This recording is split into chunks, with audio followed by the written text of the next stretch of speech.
शुरू करते हैं पहले प्रश्न से। पहला प्रश्न कह रहा है कि निम्नलिखित प्रश्न में दिए गए विकल्पों में से संबंधित अक्षर युग्म का चयन कीजिए। यहाँ पर दिया हुआ है JIR और क्या दिया हुआ FEN। यहाँ से ये किस सीरीज में, तो J से F देख रहे हैं तो ये -4 गया हुआ है। I से E अगर देखते हैं तो क्या है, ये भी -4 है, और R से देखते हैं तो ये भी -4 है, यानी -4 4 -4 सभी में किया गया है। तो इसमें से देखना है कि ऑप्शन में कौन सा जो है वो 4 गया। तो यहाँ पर डी में देखते हैं कि बी से जो है x गया, क्या है, बी से x गया जो -4 है।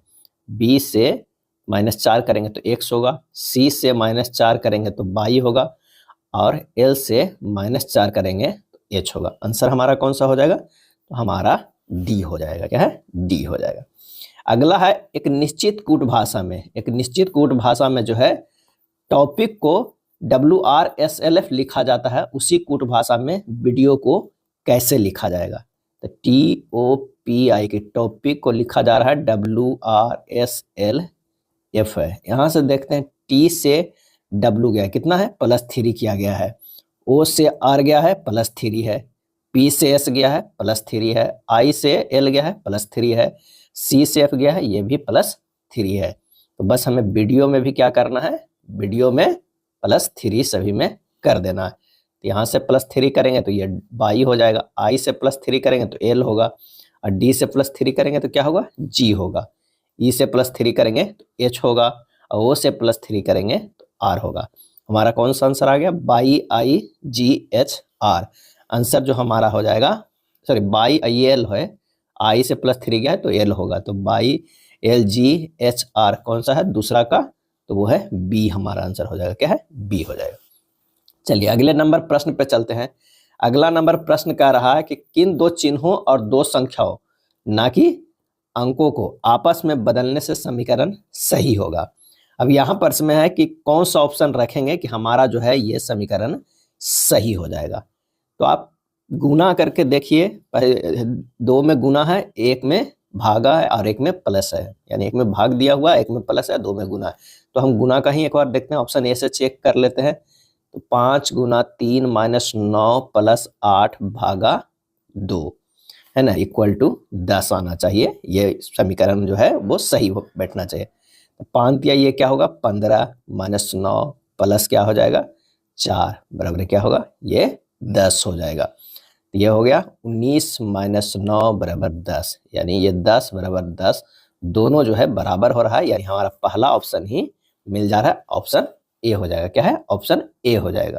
अब आइए दूसरे प्रश्न पे चलते हैं। यदि ए का अर्थ भाग, बी का अर्थ गुना, सी का अर्थ प्लस और डी का अर्थ माइनस है, तो निम्नलिखित समीकरण में प्रश्न चिन्ह के स्थान पे क्या होगा, ये दिया हुआ है। तो आइए रख लेते हैं 42, और एक जगह पर क्या है, भाग है, तो 42 भाग 7 × 13 + 87 - 12 ये निकालना है। बस सिंपल सा अब क्या करना है, इसे कैलकुलेट कर देना है, बोर्ड मास लगा देना। तो 6 × 13 जो होगा ये 87 और माइनस ये हो जाएगा 12।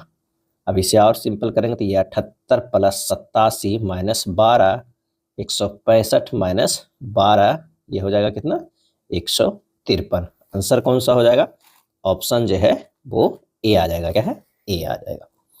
नेक्स्ट है, एक निश्चित कूट भाषा में 43 को 96 लिखा जाता है, उसी तरह करेक्ट को 89 लिखा जाता है, उसी कूट भाषा में जनरल को कैसे लिखा जाएगा। तो जैसे ही यहाँ अंकों में दिया हुआ है, सबसे पहले जो है TARNISH जो है इसका स्थानीय मान कितना होगा। इसका क्या है, टी के 20 हो जाएगा, इसका 1 हो जाएगा, इसका 18 हो जाएगा, इसका कितना हो जाएगा 14 होगा, आई के 9 होगा, एस के 19 होगा, और एच के जो है वो 8 आएगा। सबको क्या कीजिए कि जोड़ दीजिए। सबको अगर हम जोड़ते हैं तो कितना आ रहा है, 20 21 21 18 39, इस तरह के जोड़ेंगे तो हमारा कितना हो जाएगा 89 आ जाएगा, कितना 89। लेकिन यहाँ पर आ रहा है क्या है 96, यानी इसमें से और भी 7 जोड़ा गया है अलग से, यानी 1 2 3 4 5 6 7 लेटर है, 7 अलग से जोड़ा गया है, तब आया है 96। अब करेक्ट में भी एक बार चेक कर लेते हैं। तो करेक्ट का होता है 3, सी का 3 है, ओ का 15 है, आर का 18 है, फिर आर का 18 है, ई का जो हो जाएगा कितना 5 हो जाएगा, सी का 3 और टी के 20, टोटल कितना हो रहा है 82, लेकिन दिया कितना है वो है 89। करेक्ट में कितने लेटर है 3 3 6 1 7, तो 82 प्लस 7 कितना हो गया 89 हो गया। यानी हमारा ये दोनों जितना लेटर है वो भी अलग से उतना जोड़ा जाता है। अब निकालना किसका है जनरल का, क्या है जनरल का, तो जनरल का जी का हो जाएगा 7, ई का हो जाएगा कितना 5, एन का 14, ई का 5 हो जाएगा, आर का 18 हो जाएगा, ए का 1 हो जाएगा, एल का 12 हो जाएगा। जब सब जोड़ेंगे तो कितना हो जा रहा है ये 62 हो जा रहा है। और लेटर कितने हैं तो 1 2 3 4 5 6 7, इसमें से 7 जोड़ लेंगे कितना हो जाएगा 69 हो जाएगा। यानी आंसर जो हमारा हो जाएगा वो बी आ जाएगा, क्या है बी आ जाएगा।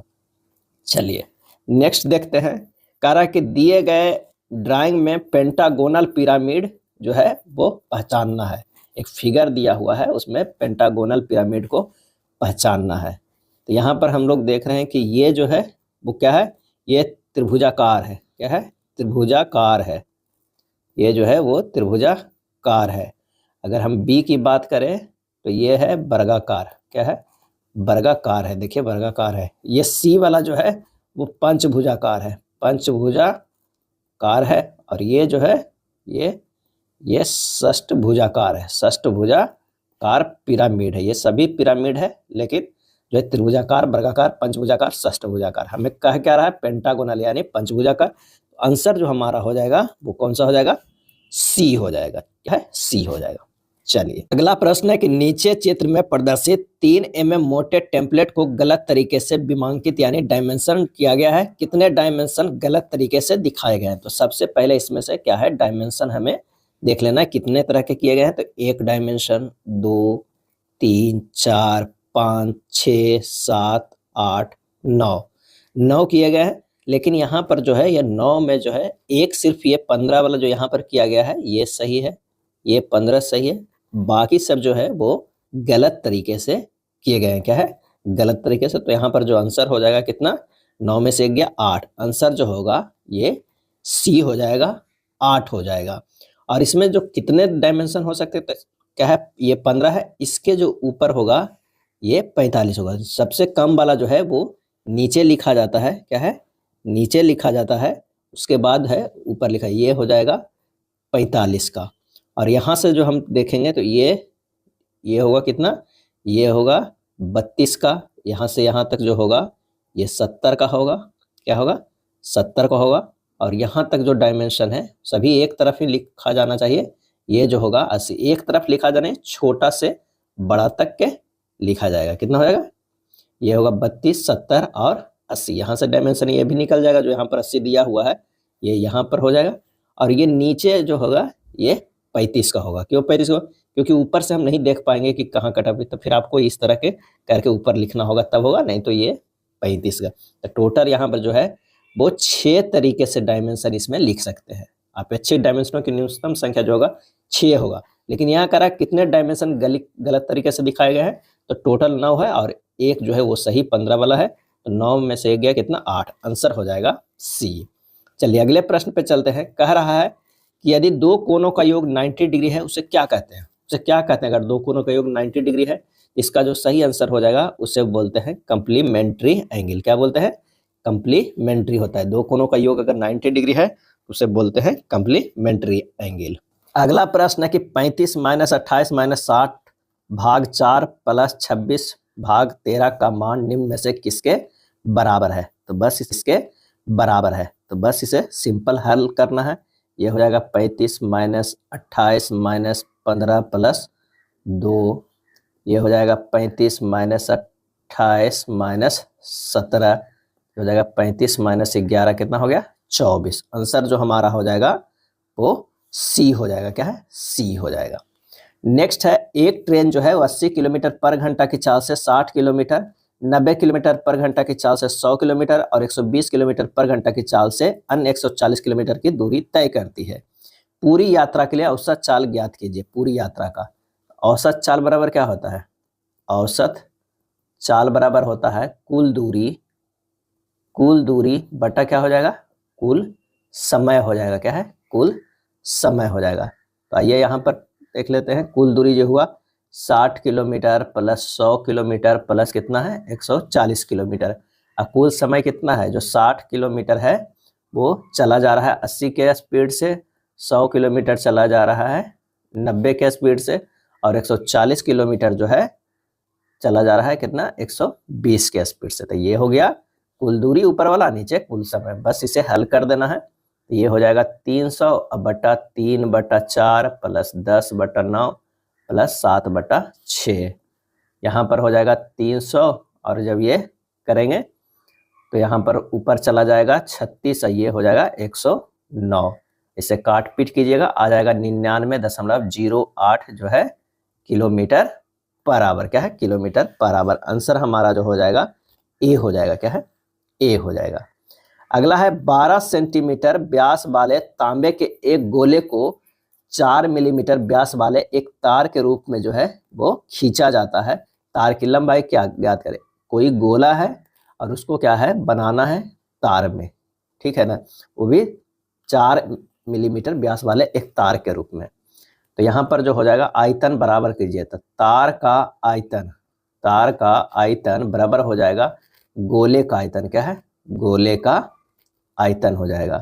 तार का आयतन पाई इंटू 0.4/2 के स्क्वायर गुना h, क्योंकि कितनी लंबाई का होगा भाई, कितना खींचा जा रहा है, और बराबर हो जाएगा 4/3 पाई इंटू 12 इसका व्यास है, 2 करके रेडियस निकाल लेते हैं और ये क्यू करते हैं। यहाँ से क्या है h निकल जाएगा 4 गुना 6 गुना 6 गुना 6 अब बटा 3 गुना 0.2 गुना 0.2। जब इसे सोल्व कीजिएगा तो ये हो जाएगा 7200 सेंटीमीटर। क्या है, 7200 सेंटीमीटर। तो आंसर हमारा कौन सा हो जाएगा, डी हो जाएगा। क्या है, डी हो जाएगा। हल करना, इसे हल कीजिए तो ये कितना हो जाएगा 520 1 21, यानी यहाँ पर अगर ये हट जाएगा तो यहाँ 21/5 आ जाएगा, और ये जो है वो ऊपर चला जाएगा, यानी ये 5 आ जाएगा, ये 21 आ जाएगा। अब 21 क्या हो जाएगा 63, और 63 अब 5 कितना हो जाएगा 63 और 5 जो हो जाएगा 68। क्या है 68। तो इतना के अगर हम हल करेंगे तो ये हो जाएगा 68/21। फिर ये 21 ऊपर चला जाएगा, यानी 1/2 प्लस क्या हो जाएगा 21/68। अब इसे हमें हल करना है।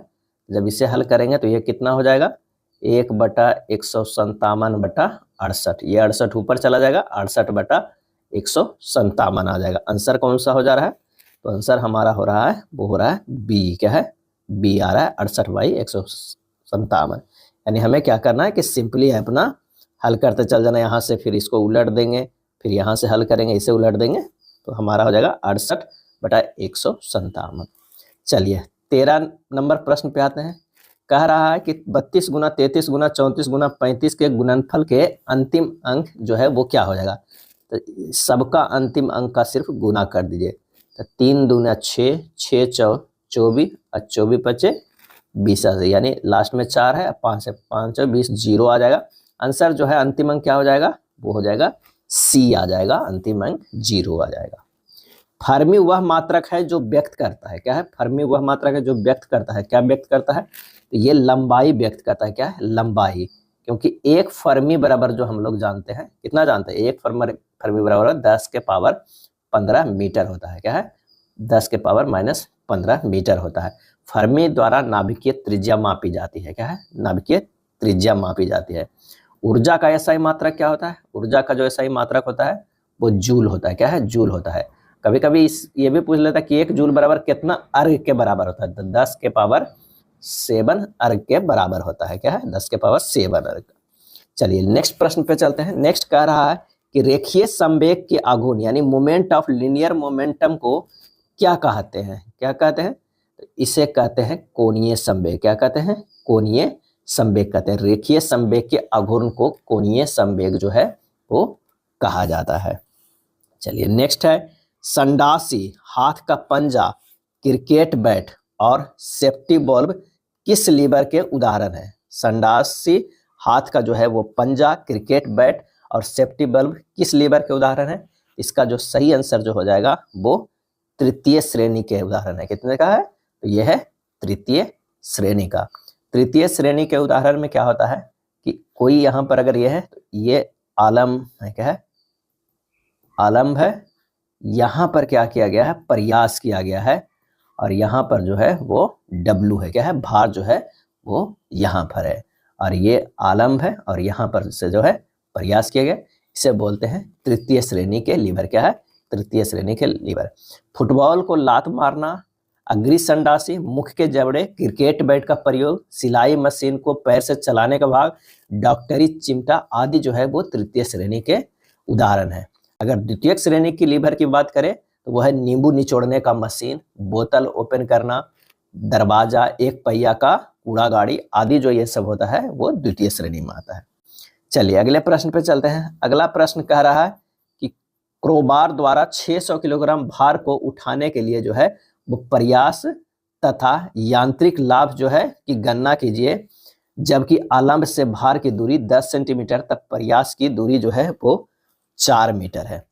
तो यहाँ पर हम लोग एक फार्मूला जानते हैं कि प्रयास गुना प्रयास भुजा बराबर होता है भार गुना भार भुजा होता है, क्या है, भार भुजा होता है। ये लीवर का क्या है, सिद्धांत है।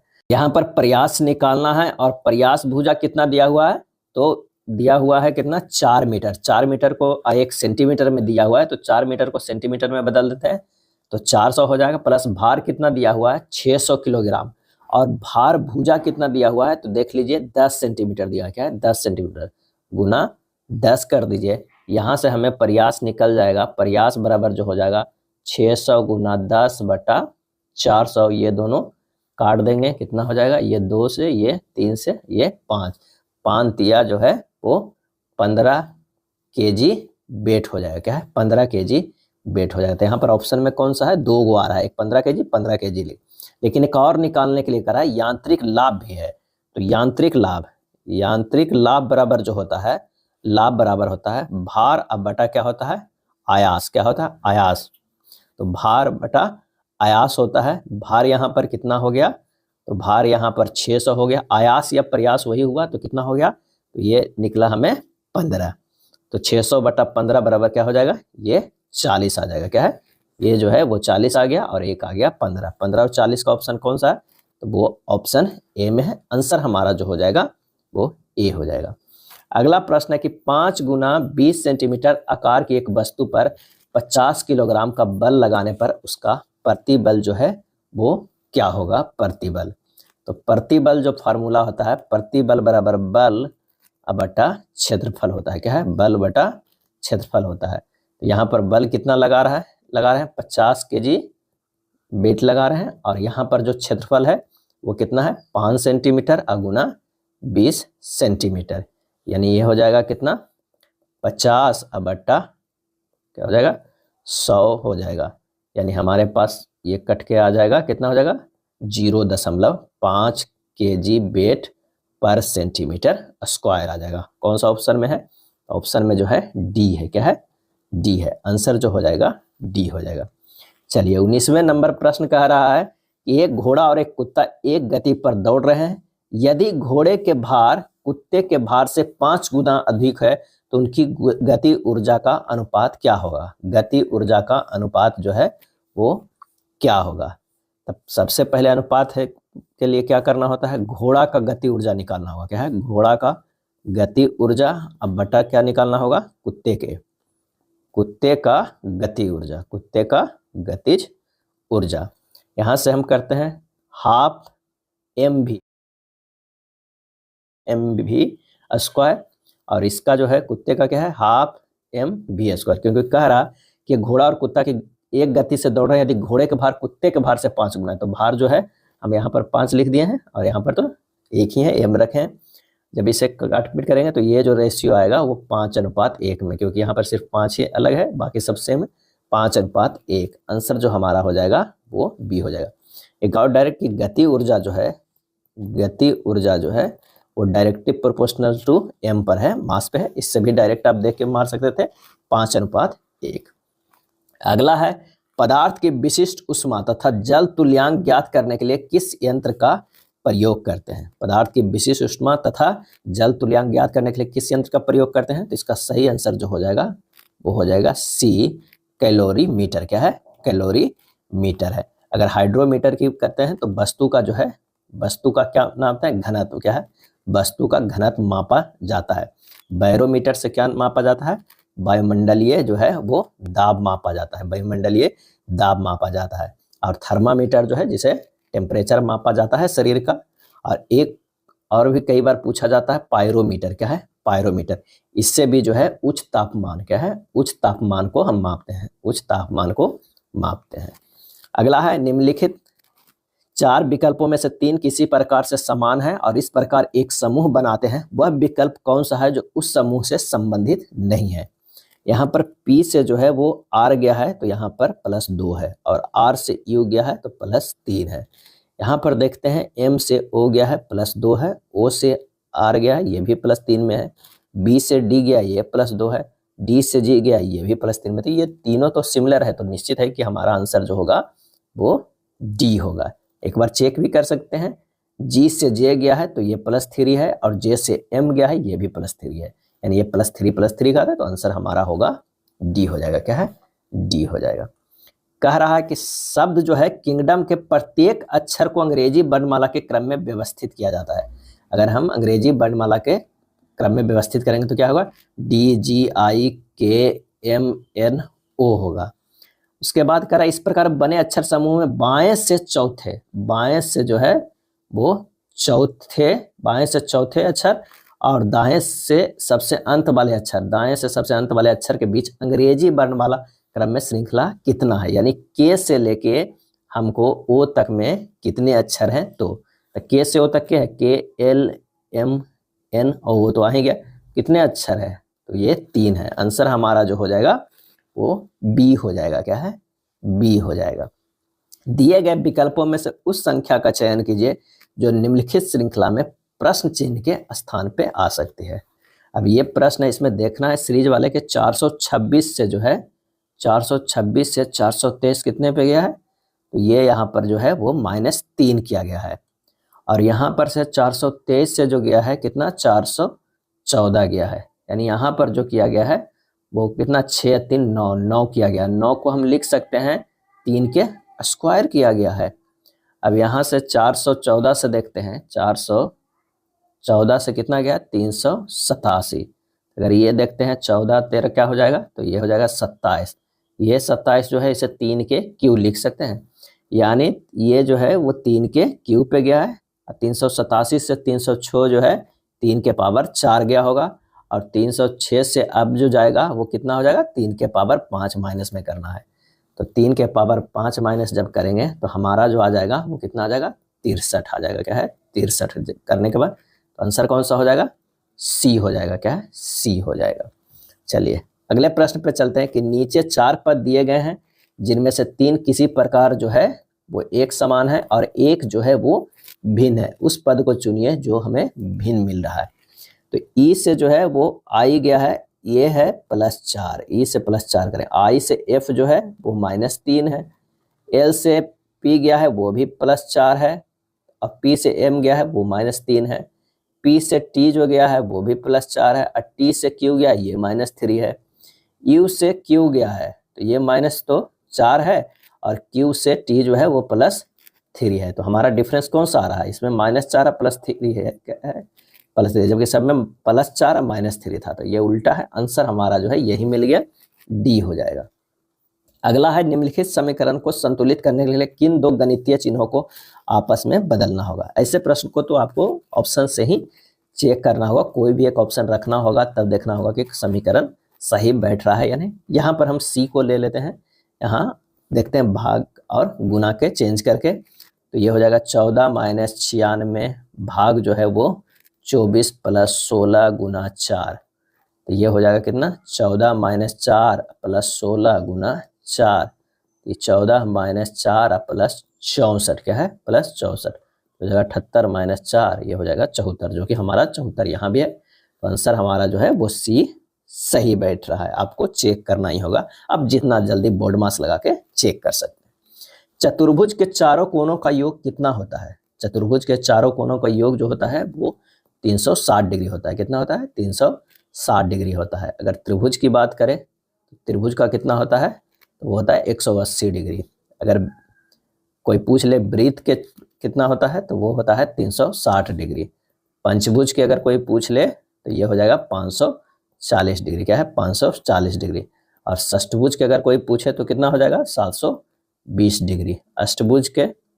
अष्टभुज के अगर पूछ ले तो 1080, क्या है 1080, इस तरह है कुछ है, वो ध्यान रख सकते हैं। इसका कितना हो जाएगा ये 360 डिग्री। अगला प्रश्न है कि इस व्यू में घन के तीनों फेस प्लेन के साथ असमान कोण बनाते हैं। कौन सा व्यू में घन के तीनों फेस प्लेन के साथ असमान कोण बनाते हैं।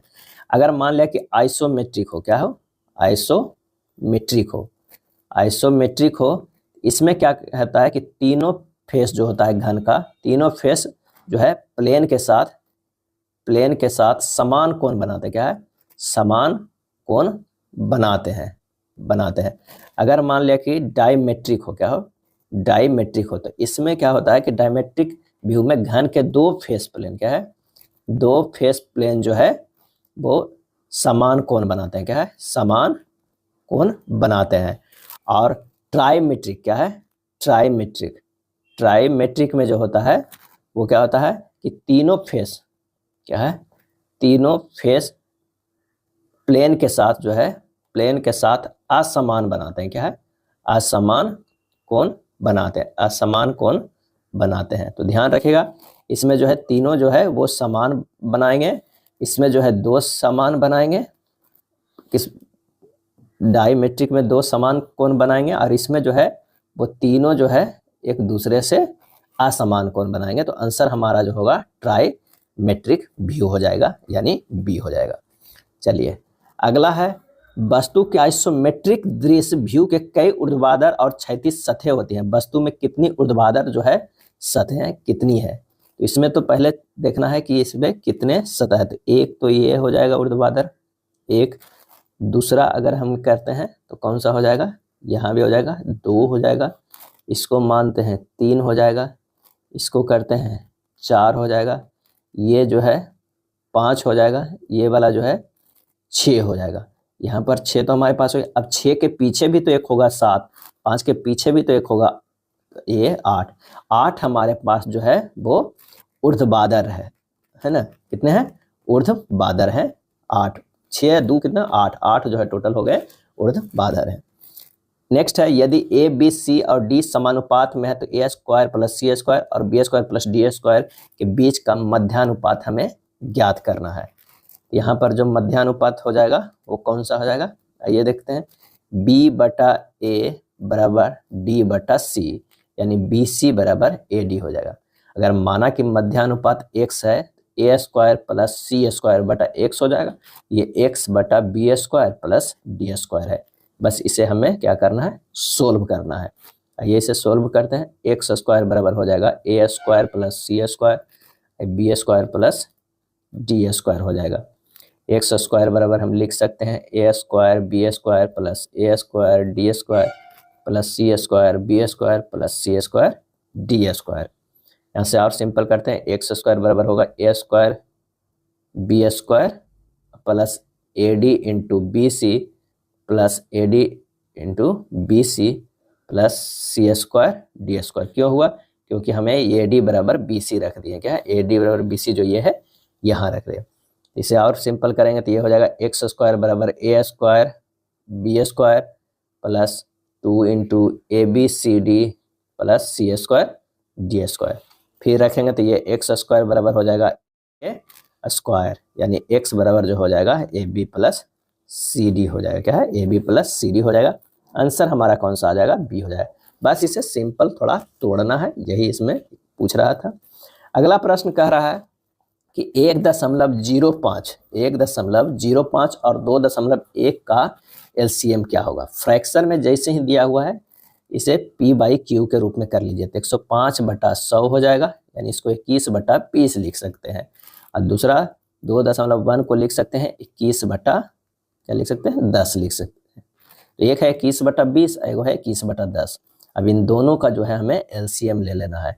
तो p बाई क्यू का एलसीएम को क्या होगा, ऊपर वाला जो एलसीएम हो जाएगा 21 हो जाएगा, और नीचे वाला जो है सीएफ हो जाता है तो 10 हो जाएगा। तो 21/10 यानी 2.1 हो जाएगा। आंसर हमारा कौन सा आ जाएगा, तो वो हमारा ए हो जाएगा, क्या है ए हो जाएगा। नेक्स्ट है 31 नंबर प्रश्न। 31 नंबर प्रश्न कह रहा है कि 18 वस्तुएं और 15 की औसत कीमत पर बेची गई। 12 वस्तुओं की लागत कीमत प्रति वस्तु 16 रुपया थी। शेष 6 वस्तुओं में से प्रत्येक की लागत मूल्य ज्ञात करें यदि इसे लेन देन में कोई लाभ या हानि नहीं हुआ। तो 18 वस्तुओं का जो है वो विक्रय मूल्य कितना हो जाएगा, तो 15, क्योंकि 15 के औसत से बेचे गए तो 15 गुना 18 कितना हो गया, 270 रुपया। और 12 वस्तुओं की लागत कीमत कितनी है, ये हो जाएगा 12 और 16 के औसत से बेचा गया था, अधिक किया गया था, कीमत प्रति वस्तु 16 थी, तो 12 गुना 16 कितना हो जाएगा, 192 रुपया। अब कह रहा 6 वस्तुओं की औसत लागत मूल्य कितना हो जाएगा, 6 वस्तुओं के, तो 270 माइनस 192 अब बटा 6 कर देंगे तो हो जाएगा, तो 270 जो है वो 18 के है, अब 12 के 192 उसमें से घटा के 6 से भागा देंगे तो आ जाएगा, तो 78 बटा 6 कितना हो जाएगा, 13 रुपया। क्या है, 13 रुपया। आंसर जो हमारा हो जाएगा प्रत्येक की लागत में तो क्या है, 13 रुपया आ जाएगा। कपड़े का एक टुकड़ा 600 में खरीदा गया और सिलाई शुल्क के रूप में 40 रुपया देना पड़ा। बाद में 12.5% के लाभ पाने के लिए इसे किस कीमत पर बेचा गया। तो 600 तो में खरीदा गया, 40 रुपया उसे और सिलाई लगे, यानी 640 रुपया जो होगा क्रय मूल्य हो गया, समझो। अब विक्रय मूल्य करना है 12.5% के लाभ पे, तो 640 गुना 112.5 बटा 100 कर देंगे तो कितना हो जाएगा, 720 आ जाएगा। यही हमारा आंसर आ जाएगा, कितना हो जाएगा, डी हो जाएगा। आंसर हमारा कौन सा होगा, डी होगा। नेक्स्ट प्रश्न है, एक्स को 9% वार्षिक साधारण ब्याज पर 7 वर्ष के लिए निवेश करके उतना ही ब्याज प्राप्त होता है जितना वाई को 5.25 की वार्षिक साधारण ब्याज पर 16 वर्ष के लिए निवेश करके प्राप्त होता है। एक्स वाई का जो है हमें मान ज्ञात करना है। तो ब्याज बराबर हमारे पास फॉर्मूला क्या होता है, ब्याज बराबर होता है मूलधन गुना समय गुना दर बटा 100 है, यानी x गुना 7 गुना 9 बटा 100 बराबर बाई गुना 16 गुना 5.25 बटा 100 है, क्योंकि दोनों को तो बराबर है तो हमारा क्वेट कर दिए हैं साधारण ब्याज को। बस यहाँ से x बटा बाई को हल करेंगे तो 16 गुना 5.25 बटा 7 गुना 9 यानी 4/3 आ जाएगा। अनुपात कौन सा हो जाएगा, सी। आंसर हमारा क्या हो जाएगा, सी हो जाएगा। किसी दोलित्र पर अवमंदक बल वेग के समानुपाती होता है तो समानुपातिक नियतांक का मात्रक क्या होगा। कह रहा है कि किसी दोलित्र पर अवमंदक बल वेग के समानुपाती होता है तो समानुपातिक नियतांक का मात्रक क्या होगा। अवमंदक बल F जो है प्रोपोर्शनल टू V होता है, यानी F बराबर जो है वो K V होगा, जहाँ K जो है वो बीमाहीन है। K बराबर जो है F/V हुआ। F पर न्यूटन हो गया, ये मीटर पर सेकेंड हो गया, यानी ये kg मीटर पर सेकेंड स्क्वायर बटा मीटर पर सेकेंड हो गया, यानी ये हो जाएगा kg सेकेंड पर सेकेंड। क्या है, kg पर सेकेंड। आंसर हो जाएगा ऑप्शन सी। क्या हो जाएगा, सी हो जाएगा, क्योंकि समानुपातिक नियतांक का मात्रक कह रहा है, यानी इसका निकालना है k का। क्या है, k का जो है वो बीमा निकालना है, मात्रक निकालना है। अगला प्रश्न है कि एक गेंद को ऊर्ध्वाधर ऊपर की ओर फेंका गया, जब यह अपनी अधिकतम ऊंचाई की आधी ऊंचाई तक पहुंचता है तो इसकी गति 10 मीटर पर सेकंड होती है। गेंद कितनी ऊंचाई तक जाएगी। मान लिया कि है जो गेंद जो है यहाँ से फेंका गया था, क्या है, फेंका गया था, और यहाँ तक पहुंचने में यहाँ जो है वो 10 मीटर पर सेकेंड लगता है। क्या है, यहाँ पर जो है वो इसका 10 है, यहाँ से ये अधिकतम ऊंचाई तक यहाँ गया। क्या है, ये जो है वो अधिकतम ऊंचाई है, अधिकतम ऊंचाई है। यहाँ पर क्या हो जाएगा, v बराबर 0 हो जाएगा। अब फार्मूला लगा लेते हैं कि v स्क्वायर बराबर होगा u स्क्वायर माइनस 2gh होगा। g जो है वो नीचे आया, तो v जो है यहाँ पर क्या हो गया, 0 हो गया। u कितना है, 10 पे, क्या है, 10 मीटर पर सेकेंड, 2 इंटू g का मान 10 होगा, और ये h होगा। h जो हमें निकलेगा ये इतने ही दूरी का h हमें, क्योंकि यहाँ मान लेते हैं u बराबर 10 मीटर पर सेकंड, यहाँ भी बराबर 0, तो इतने के ही हम एच करके निकाल रहे हैं। तो ये हो जाएगा कितना, 10 के 100 बराबर 20 गुना एच। एच बराबर कितना हुआ, 100 बटा 20, यानी 100 यानी 5 है। ये 5 है, लेकिन 5 तो आधी ऊंचाई और भी गया था तब 10 मीटर पर सेकंड से है, तो एच यहाँ पर भी जुड़ जाएगा, तो 5 प्लस 5 बराबर कितना हो जाएगा, 10 मीटर। आंसर हमारा कितना हो जाएगा, आंसर सी हो जाएगा। क्या है, सी हो जाएगा।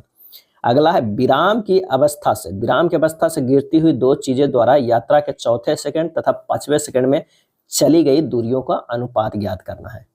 n सेकंड में जो तय किया जाता है एस एन बराबर u plus A by 2 into 2n-1 होता है।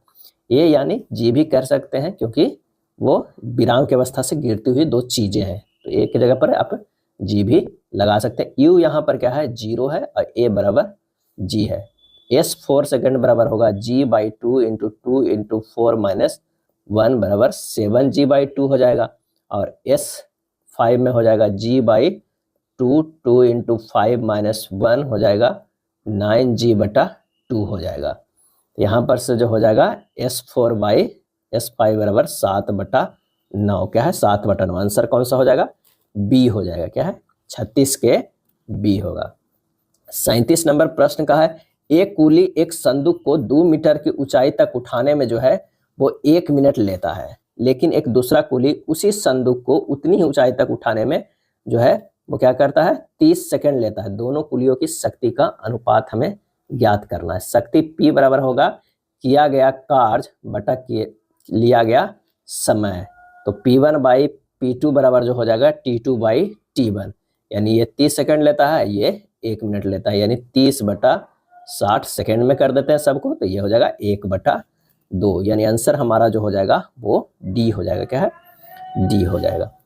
पृथ्वी के से ऊर्ध्वाधर ऊपर की ओर प्रक्षेपित एक वस्तु पृथ्वी पर वापस आने से पहले पृथ्वी के त्रिज्या के बराबर ऊंचाई तक पहुंचती है। गुरुत्वीय बल द्वारा लगाई गई शक्ति का जो है हमें मान ज्ञात करना होगा, क्या है ज्ञात कर शक्ति का मान सर्वाधिक कहाँ होगा, तो आंसर जो होगा वस्तु के पृथ्वी पर टकराने से ठीक पहले के क्षण होगा, क्या है वस्तु के पृथ्वी पर टकराने से ठीक पहले के क्षण पे होगा।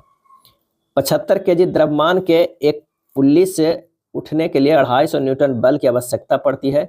यदि रस्सी 12 मीटर खींचने पर भार 3 मीटर ऊपर उठता है तो पुल्ली निकाय की जो है वो दक्षता होगी। तो यहाँ पर जो क्या है कि भार W बराबर जो होगा वो mg होगा, यानी 75 अगुना 10 यानी कितना हो जाएगा 750 न्यूटन हो जाएगा। अब प्रयास P बराबर कितना है 250 न्यूटन किया गया है, तो यांत्रिक जो लाभ हो जाएगा, यांत्रिक लाभ बराबर क्या होता है भार 750 अब बटा प्रयास क्या है 250, कितना हो गया 3 आ गया, क्या है 3 आ गया। तो उसके बाद हमें क्या निकालना होगा वेग अनुपात निकालना होगा। वेग अनुपात होता क्या है, यहाँ पर आइए देखते हैं। वेग अनुपात बराबर होता है प्रयास द्वारा चली गई दूरी, प्रयास के द्वारा चली गई दूरी बटा भार के द्वारा चली गई दूरी। तो प्रयास के द्वारा क्या है 12 मीटर और भार के द्वारा जो है कितना 3 मीटर, तो ये हो गया 4 जो हमारे पास वेग अनुपात निकल गया, और ये यांत्रिक लाभ हो गया। तो हमें दक्षता बराबर जो होता है, दक्षता बराबर होगा यानी इफिशियंसी बराबर होगा यांत्रिक लाभ, क्या है फार्मूला होता है यांत्रिक लाभ बटा वेग अनुपात होता है, क्या है वेग अनुपात होता है। इसे कर सकते हैं 3/4 अगुना 100 बराबर 75%, क्या हो जाएगा 75% सी हो जाएगा। यानी यहाँ पर हमें क्या क्या फार्मूला यूज हुआ, एक तो यांत्रिक लाभ बराबर जो होता है वो भार अब बटा प्रयास होता है, क्या है प्रयास होता है। एक फार्मूला हुआ वेग अनुपात, ये काफ़ी ये सब इम्पोर्टेंट है। वेग अनुपात बराबर होता है प्रयास द्वारा चली गई दूरी बटा भार द्वारा, क्या है भार द्वारा चली दूरी, प्रयास द्वारा चली गई दूरी बटा भार द्वारा, क्या है भार द्वारा चली गई दूरी होता है। और एक दक्षता बराबर फार्मूला होता है, दक्षता यानी एफिशिएंसी बराबर होता है यांत्रिक लाभ बटा वेग अनुपात, क्या है वेग अनुपात। बस ये 3 फार्मूला हमें इस प्रश्न में यूज हुआ है। अगला प्रश्न है कि न्यूटन का शीतलन नियम में किसका विशेष रूप है, तो इसका सही आंसर हो जाएगा सी स्टीफन के नियम में, क्या स्टीफन के नियम। तो न्यूटन के शीतलन नियम में d theta by d t बराबर जो होता है e a sigma T4 minus t naught के पावर 4, जहाँ जो है वो ई जो है वो क्या है पिंड का उत्सर्जकता है, और ये जो है यही स्टीफन कांस्टेंट है, क्या है स्टीफन नियतांक है, क्या है स्टीफन नियतांक सूचकांक है। अगला प्रश्न है कि नीचे दिए गए कथनों और निष्कर्षों को ध्यानपूर्वक पढ़ना है और उस पर प्रश्न बनाना है। सभी जो है वो चुंबक क्या है, वो ध्रुव है, यानी ये जो हो जाएगा ये चुंबक हो जाएगा, क्या है, चुंबक है। और सभी चुंबक क्या है, तो ये है ध्रुव है, क्या है, ध्रुव है। उसके बाद कह रहा है कि सभी ध्रुव जो है वो क्या है, दूरबीन है। सभी ध्रुव जो है वो दूरबीन है, क्या है, दूरबीन है। उसके बाद है कुछ दूरबीन जो है वो क्या है, कंप्यूटर है, क्या है, कंप्यूटर है। ये हो जाएगा कंप्यूटर है। अब इससे निकालना है सभी जो है वो दूरबीन चुंबक है, तो ये तो गलत है। कुछ ध्रुव जो है वो कंप्यूटर है, ये भी गलत है। आंसर हमारा जो हो जाएगा वो सी हो जाएगा, ना तो निष्कर्ष 1 और ना ही 2 कथनों के अनुसार है। अगला है निम्नलिखित जानकारी को ध्यानपूर्वक पढ़े और नीचे दिए गए प्रश्न का उत्तर दें।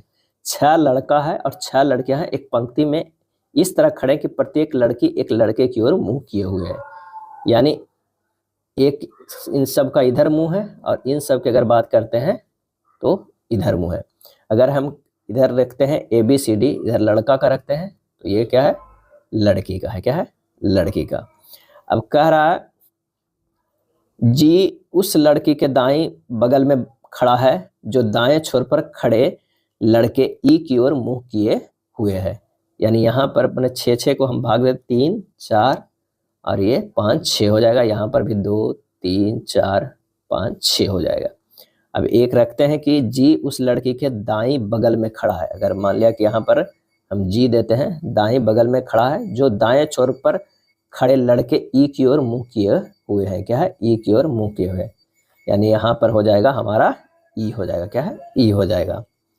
डी और ई के बीच में केवल बी है, डी और ई के बीच में केवल बी है, डी और ई के बीच में केवल जो है बी है, बी है। एफ ए के बाईं ओर बगल में है, एफ जो है ए के बाईं ओर बगल में है, क्या है, बगल में है। सी के दाईं ओर बगल में खड़ा है, सी के दाईं ओर बगल में खड़ा है। आई एच के बाईं ओर बगल में खड़ा है, आई जो है, आई है वो क्या है, एच के बाईं ओर बगल में और ए की मुंह की ओर किए हुए है।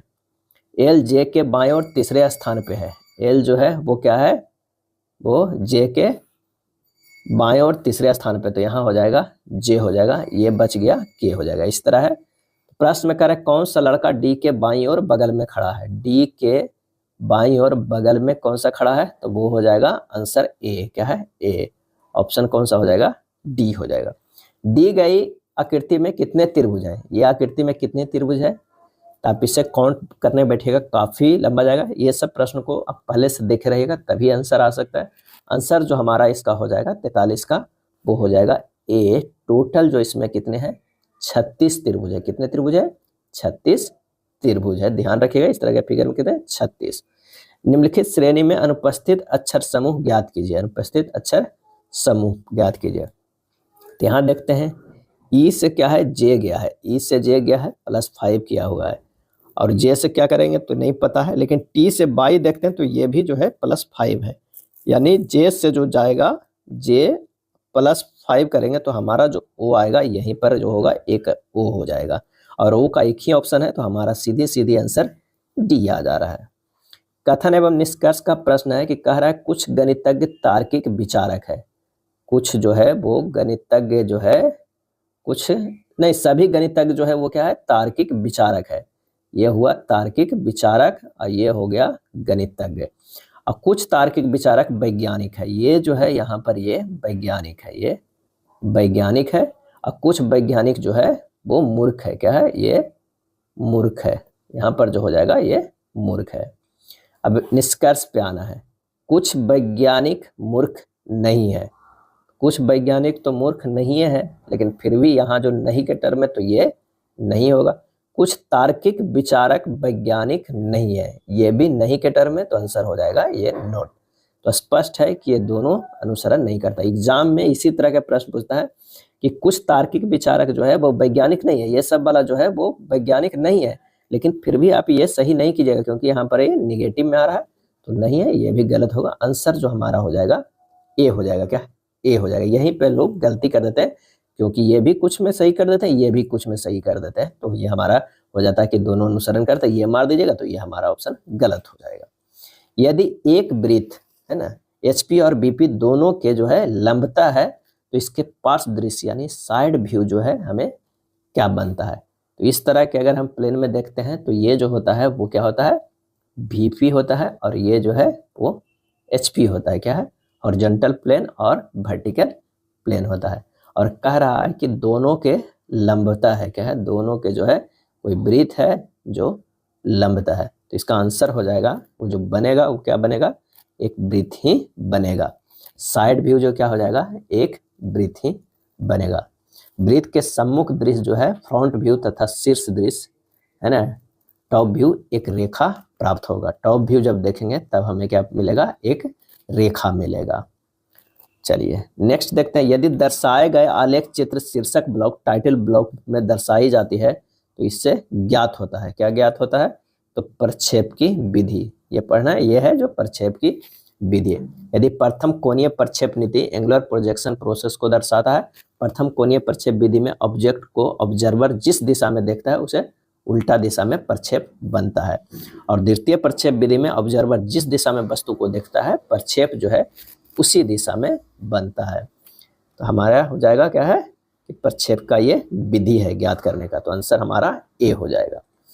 सममितीय दृश्य आइसोमेट्रिक व्यू किस मापनी द्वारा बनाया जाता है। आइसोमेट्रिक व्यू किस मापनी द्वारा बनाया जाता है, और इसका आंसर हो जाएगा वास्तविक मापनी द्वारा, क्या है, वास्तविक मापनी द्वारा बनाया जाता है। एक निश्चित धनराशि साधारण ब्याज पे जो है क्या है, साधारण ब्याज पर प्रति वर्ष समान दर से 4 वर्षों में 9900 और 7 वर्षों में 11,700 हो जाती है। वही धनराशि 8.2/3% की साधारण ब्याज दर से 2.1/4 वर्षों में कितनी हो जाएगी। तो 3 वर्षों में जो हो जाएगा 4 से 7 3 वर्षों बराबर ही हो जाएगा। 11,700 में घटा देंगे 9900 तो कितना आ जाएगा, ये 1800 आ जाएगा। 4 वर्षों में ब्याज कितना हो जाएगा, तो 4/3 गुना 1800 यानी 2400 आ जाएगा, क्या है, 2400 आ गया। मूलधन बराबर कितना होगा, 9900 माइनस 2400 जो ब्याज आया 4 वर्षों में, तो यानी कितना हो गया, ये 7500 आ गया मूलधन 7500, क्योंकि 4 वर्षों में जो है ब्याज हमको पता है 2400 है और मूलधन 9900 है। तो हमारा जो हो जाएगा अति क्या है, ये मिश्रधन जो है 9900, तो मूलधन अति ब्याज घटा देंगे तो हमारा मूलधन आ जाएगा कितना, 7500 4 वर्षों में। अब दर बराबर क्या है, 26.3% है, और समय कितना दिया हुआ है, तो 4 दूनी 8 है 9 9/4 वर्ष है। बस ब्याज निकाल लेना है।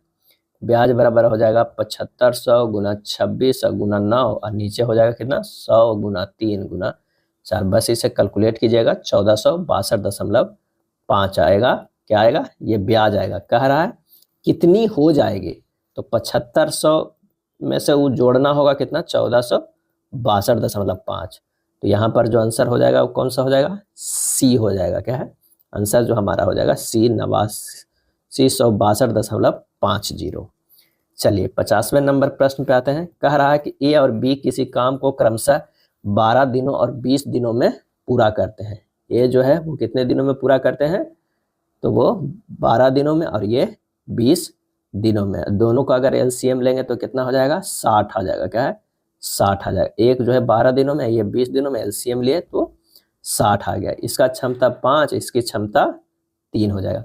अब कह रहे हैं कि वे दोनों 6 दिनों तक एक साथ मिलकर काम किए हैं। 6 दिनों तक एक साथ मिलकर काम करते हैं, तो 5 3 8 गुना पहले 12 दिनों में पूरा किया जाता है। अब सी जो इसमें है कितना है और उसका क्या क्षमता है वो नहीं पता है हमें, यानी सी गुना 12 दिन करता है तब ये 60 काम हमारा हो जाता है। ये तो ऑलरेडी 8 गुना 6 कर चुके हैं, 8 6 48, इसमें से घटा देंगे, सी गुना 12 बराबर ये हो जाएगा 12। तो सी का जो हो जाएगा, सी का मतलब क्षमता ये है, एक्स जो हम यहाँ पर क्षमता माने हैं, या सी भी मान सकते हैं। एक्स बराबर जो हमारी हो जाएगा, यानी सी की क्षमता जो हो जाएगा वो क्या हो गया, 1 आ गया। क्या है, 1 आ गया। अब 1 तो आ गया। कह रहा है कि ए और सी एक साथ मिलकर उस काम को 2/3 भाग को कितने दिनों में करेगा। तो सबसे पहले क्या था, हम सी की क्षमता निकाल लिए। अब ए और सी मिलके काम करना है। ए का क्षमता कितना है, 5 है, और सी का यानी 6 क्षमता से काम करना है, लेकिन 2/3 भाग को, तो 60 टोटल काम है, और उसको 6 क्षमता से करें तो 10 दिन में किए हैं। क्या है, 10 दिन में किए हैं। लेकिन करना क्या है, 2/3 3 भाग को कितने दिनों में करेंगे। तो इस तरह भी कर सकते हैं कि आप जो 10 आया है 10 और गुना 2/3 कर दीजिए, तो ये हो जाएगा 20/3 यानी 6.2/3 दिन। दिने को कर लीजिए, टोटल काम जो है 60 में से 2/3 कीजिए, या उस तरह कीजिए, या फिर यहाँ पर देख लीजिए आप ये कर सकते हैं 60/2/3, ये हो जाएगा कितना 40, और 40 है 40/6 करेंगे तो कितना होगा, ये 3 अब 20, फिर भी आया ना 20/3 यानी 6.2/3 दिन। आंसर हमारा जो हो जाएगा वो ए होगा। क्या है, ए होगा। अगला प्रश्न है, करुण अपनी मासिक आय का 30% राशन पर, शेष धनराशि का 20% किराए के रूप में और शेष धनराशि को 45% बच्चों की शिक्षा और अन्य मदों में खर्च करता है। यदि वह एक माह में 5544 की बचत करता है तो वह किराए पर कितनी धनराशि जो है वो खर्च करता है। तब माना कि जो है वो कुल आय जो है वो कितनी है, कुल आय बराबर जो है वो x है। क्या है, x है। अब प्रश्न से x गुना उसमें से क्या है 30% जो है राशन पे खर्चा करता है, और जो बचता है उसमें से 20% किराए पे करता है, और जो बचता है उसमें जो है वो 45% बच्चों के शिक्षा पे खर्च करता है। तब जाके वो बचाता है 5544 रुपये, यानी x में से सब खर्चा किया है और उसमें से जो है बचता है कितना 5544। तो ये हो जाएगा x गुना 0.7 गुना 0.8 गुना 0.55 बराबर 5544। x का मान आ जाएगा कितना 5544, अब बटा हो जाएगा 0.7 गुना 0.8 गुना 0.55 यानी 18,000 हो जाएगा। अब 18,000 तो उसका जो है वो इनकम है, उस पर किराए का खर्चा कितना करता है, तो मासिक राशन पर शेष धनराशि का 20% किराए के रूप में जो है वो खर्चा करता है। क्या है, किराए के रूप में खर्चा करता है। तो किराए पे खर्च x जो है गुना 1 माइनस 30 पहले कर देंगे, 30% जो मासिक राशन पे खर्चा करने के बाद जो बचता है उसका जो है ना 20% खर्चा करता है। तो ये हो जाएगा 18,000 गुना 7/10 गुना 1/, ना कि डायरेक्ट 20% निकालना, पहले 30% खर्चा कर लेता है, जो बचता है उसका 20% करता है। 60/10 गुना 1/5 बराबर ये हो जाएगा 2520। आंसर जो हमारा हो जाएगा सी। क्या है, सी हो जाएगा। अगला प्रश्न है कि नीचे बार ग्राफ 3 विभिन्न कंपनियों को दिया गया है, 2001 से 2005 के बीच निर्मित पेपरों 1000 में आंकड़ों को दर्शाता है। किस कंपनी के 5 वर्षों का औसत उत्पादन जो है वो सबसे कम रहा है, ये हमें देखना। औसत उत्पादन तो सबको पहले तो करना है। कंपनी एक्स के देखेंगे तो 75 प्लस 81 प्लस 78 प्लस 87 प्लस 84/5 करेंगे, ये हो जाएगा 405/5 बराबर 81,000 होगा। अगर कंपनी इसी तरह बाई के करेंगे 80 प्लस 86 प्लस 83 या प्लस 92 या प्लस 89/5 तो हो जाएगा 430/5 बराबर 86,000। और कंपनी जेड की बात करेंगे तो ये हो जाएगा 83 प्लस 89 प्लस 86 प्लस 95 प्लस 92/5 बराबर 445/5 यानी 89,000। एक 81 86 89 है, सबसे कम किसका रहा तो एक्स का रहा 81। आंसर हमारा जो हो जाएगा वो ए हो जाएगा, सबसे कम औसत उत्पादन कंपनी एक्स का रहा। अगला है, यदि एक्स बराबर इतना है तो एक्स का भिन्न संख्या में हमें मान ज्ञात करना है। तो इसको लिख सकते हैं 0.236 पे रेकरिंग एक्स बराबर है, और इसे लिख सकते हैं 236 माइनस 23 अब बटा क्या होता है 9 पे 2 शून्य, यानी ये हो जाएगा 213/900। आंसर कौन सा हो जा रहा है, ऑप्शन जो हो रहा है वो ए हो रहा है। क्या है, ए हो रहा है। 0 डिग्री सेल्सियस पर 5 ग्राम बर्फ 20 ग्राम पानी में जो कि 45 डिग्री पर है में डाली जाती है, पानी का परिणामी तापमान क्या होगा। तो कैलोरीमिति के सिद्धांत द्वारा पानी द्वारा दी गई ऊष्मा बराबर बर्फ द्वारा ली गई ऊष्मा। तो फार्मूला होता है m1s गुना T1 माइनस T1 बराबर m2s T माइनस T2। अब प्लस ये ध्यान रखिएगा m2l। अब l क्यों ये है, तो ये क्या होता है कि 0 डिग्री जो है वो बर्फ से 0 डिग्री पानी तक आने में जो लगता है उसी को लेटेंट हीट ऑफ वेपोराइजेशन बोलते हैं। तो ml होता है। क्या है, ml यूज होता है। यहाँ पर जो m है कितना है तो 20 ग्राम पानी है, ये जो m है ये पानी का है। क्या है, पानी का। ये जो है वो किसका है, बर्फ का है, क्या, बर्फ का। तो 20 गुना पानी का जो एस होता है स्पेसिफिक हीट वो 1 होता है, गुना 45 डिग्री से टी तक में आएंगे, और ये जो है बर्फ है जो M5 है, और गुना इसका भी 1 होता है, एस 1 होगा, और ये होगा गुना T-0 डिग्री तक पे आएगा, अब प्लस 5 गुना 80 होगा। ये लेटेंट हीट ऑफ वेपोराइजेशन 80 मान होता है। तो 5 ग्राम बर्फ को 0 डिग्री से 0 डिग्री ये वाला बनने में क्या है 80, 5 गुना 80 करना है। बस इसी को आपको सोल्व करके टी का मान निकालना है, क्या है, टी का मान निकालेंगे। तो यहाँ पर हो जाएगा कितना, ये हो जाएगा 900 माइनस 20T बराबर 5T प्लस 425T बराबर हो जाएगा कितना, 900 माइनस 400 कितना गया, 500 डिग्री सेंटीग्रेड। T बराबर आ जाएगा 500/25 यानी 20 डिग्री C। आंसर हमारा कौन सा हो जाएगा, 20 डिग्री सेल्सियस। बस ये फार्मूला को ध्यान रखना होगा, क्या है, ध्यान रखना होगा कि कैलोरीमेट्री के सिद्धांत के द्वारा पानी द्वारा दी गई उष्मा बराबर बर्फ द्वारा ली गई उष्मा। तो लोग ना यहीं पर लेकर छोड़ देते हैं, ये वाला टर्म को ध्यान देते ही नहीं है, क्योंकि बर्फ जो है वो पहले 0 डिग्री बर्फ से 0 डिग्री पानी तक बदलेगा, वहां ml का प्रयोग होगा। नेक्स्ट है विद्युत चुंबकीय प्रेरण में विद्युत वाहक बल समानुपाती होता है। विद्युत चुंबकीय प्रेरण में विद्युत वाहक बल समानुपाती होता है किसके, तो वो होता है चुंबकीय फ्लक्स की परिवर्तन के दर से। विद्युत वाहक बल E बराबर जो फार्मूला होता है वो d∅/dt होता है, क्या, d∅/dt। अगला प्रश्न है कि एक गेंद 36 से 30 डिग्री के कोण पर तल से लुढ़कने में कितना समय लगेगा। सिर्फ यहाँ पर एंगल दिया हुआ 30 डिग्री के कोण पे। तो अनंत तल पर लुढ़कती हुई गेंद का त्वरण A बराबर जो होता है वो G sin थीटा बटा 1 plus k square by r square होता है, क्या है, 1 plus k square by r square. अब गेंद एक गोला है, अतः इसकी घूर्णन त्रिज्या जो होगा k बराबर जो होगा वो कितना होगा, 2/5 r स्क्वायर होगा, क्योंकि गेंद एक गोला है। A बराबर कितना हो जाएगा, G sin थीटा बटा 1 प्लस 2/5 हो जाएगा, यानी 5/7 G sin थीटा हो जाएगा। तो 5/7 G का मान दिया हुआ है 9.8 रखना है, इंटू साइन 30 डिग्री, क्या है, साइन 30 डिग्री यहाँ पर कर दीजिए, तो ये हो जाएगा साइन 30 डिग्री। ये हो जाएगा 5/7 गुना 9.8 गुना 1/2 बराबर 3.5 मीटर पर सेकेंड स्क्वायर।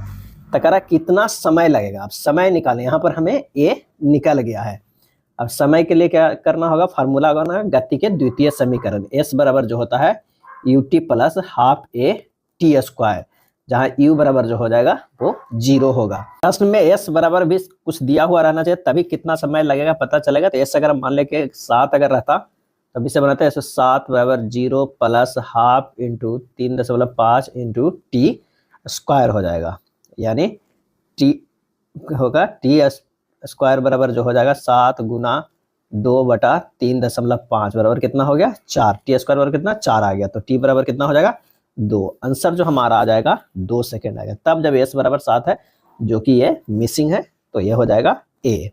अगला प्रश्न है कि निम्नलिखित में से किस स्थिति में एक बंद चालक कुंडली में विभवांतर प्रेरित होता है, किस स्थिति में।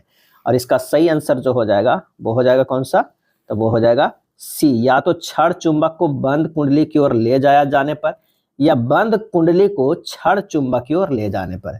अगर मान लिया कि कोई बंद कुंडली हो, इस तरह का बंद हो, तो या तो इसके अंदर क्या है वो चाहिए, या जो है कुंडली को ही क्षण चुंबक की ओर ले जाने पर जो है विभवांतर प्रेरित होगा। आंसर जो हमारा हो जाएगा वो क्या हो जाएगा, सी हो जाएगा। क्या हो जाएगा, सी हो जाएगा। और ये जो है वो लेंज नियम के अनुसार होता है कि लेंज के नियम के अनुसार किसी परिपथ में प्रेरित विद्युत वाहक बल या धारा की दिशा इस प्रकार की होती है कि यह उस कारण का विरोध कर सके जिससे वह उत्पन्न हुई हो। चलिए अगला है, किसी चुंबक को गैल्वेनोमीटर से संयोजित कुंडली के अंदर गति कराए जाने पर कुंडली में धारा प्रेरित होती है। प्रेरित धारा इनमें से किस कारक पर निर्भर नहीं करती है, किस कारक पे, तो निर्भर जो करता है वो चुंबक के ध्रुव सामर्थ्य पर निर्भर करता है, कुंडली के फेरों की संख्या पर निर्भर करता है, चुंबक की गति चाल पे करता है। कुंडली में संयोजित गैल्वेनोमीटर के प्रतिरोध पे निर्भर नहीं करता है। तो आंसर हमारा जो हो जाएगा वो बी हो जाएगा। विद्युत स्विच की मरम्मत करते समय इलेक्ट्रीशियन को रबड़ के दस्ताने क्यों पहनने चाहिए, क्यों पहनने चाहिए, तो बिजली के झटके से बचने के लिए, अगर गलती से कुछ टच हो जाता है तो उससे बचने के लिए नहीं जो है रबड़ के दस्ताने पहनना चाहिए, यानी बिजली के झटका ना लगे। चलिए अगला है, इलेक्ट्रिक आयरन की हीटिंग एलिमेंट बनाने के लिए निम्नलिखित में से किस पदार्थ का उपयोग किया जाता है? तो ये जो किया जाता है वो नाइक्रोम का किया जाता है, नाइक्रोम का किया जाता है। नाइक्रोम में जो है वो 70% क्या होता है, निकेल होता है, क्या है, निकेल होता है, और 30% जो होता है वो क्या होता है, क्रोमियम होता है, क्रोमियम होता है। निम्न प्रश्नों में दिए गए विकल्पों में से संबंधित अक्षरों को चयन कीजिए। यहाँ संबंधित, तो बी से ए गया है, क्या किया गया, -1, ओ से एम गया है, -2 किया गया है, तो सी से -1 करेंगे तो बी होगा, और पी से -2 करेंगे तो एन होगा, यानी हमारे पास जो आएगा वो बी एन आएगा, आंसर हमारा डी हो जाएगा। अगला कथन पढ़े और अगले प्रश्न का उत्तर दे। कह रहा है कि A4B का अर्थ है बी ए की माँ है, A3B का अर्थ है बी ए का पिता है, A5B का अर्थ है बी ए का पुत्र है, A7B का अर्थ है बी ए की बेटी है। तो ये हमें निकालना है, इस तरह के है। तो यहाँ पर जो है B4Q है, यानी जो Q है वो P की माँ है, क्या है, माँ है, और Q3R है, इसका मतलब हो जाएगा R जो है वो Q का पिता है, क्या है, पिता है, और R7S है, मतलब S जो है R की क्या है, बेटी है, क्या है, बेटी है। यहाँ पर लगा सकते हैं, यहाँ पर Q हो जाएगा, इसका पिता ये R हो जाएगा, ये जो है S हो जाएगा, ये बहन हो जाएगा, ये पिता, और ये जो है Q जो है वो माँ हो जाएगी किसका, P के, तो ये क्या हो जाएगा, मौसी, क्या हो जाएगा, मौसी हो जाएगा। आंसर जो हमारा आ जाएगा वो A हो जाएगा, क्या है, A हो जाएगा, 62 के A। उस वेन आरेख का चयन करें जो निम्नलिखित जो है वर्गों के बीच के संबंध को सर्वोत्तम ढंग से निरूपित करता है। Pencil, stationery, notebook. स्टेशनरी में ये दोनों आता है, अगर ये स्टेशनरी है तो ये पेंसिल होगा, ये नोटबुक होगा। आंसर हमारा कौन सा होगा, बी होगा। चलिए, क्या कक्षा में मॉनिटरों की नियुक्ति से छात्रों में घृणा की भावना उत्पन्न होती है? तर्क, हाँ, सभी कक्षा मॉनिटर घमंड पूर्वक व्यवहार करते हैं। दूसरा, नहीं, इससे सभी छात्रों को एक नेता के नेतृत्व में टीम भावना सीखने का मौका मिलता है तथा उनमें समानता का भाव जो है वो विकसित होता है। तो केवल जो है वो तर्क जो है सेकेंड क्या होता है, पुष्टि करता है, फर्स्ट नहीं। तो आंसर हो जाएगा बी होता है। मोहन चलना शुरू करता है, वह पहले दक्षिण दिशा में जाता है, क्या है, पहले वो क्या करता है, वो दक्षिण दिशा में जाता है, फिर वो अपनी बाईं ओर, पहले ये दक्षिण दिशा में जाता है, वो बाईं ओर मुड़ता है, बाईं ओर मुड़ता, कुछ दूर चलता है, इसके बाद वह अपनी दाईं ओर मुड़ता है, क्या, दाईं ओर मुड़ता है और कुछ दूर चलता है।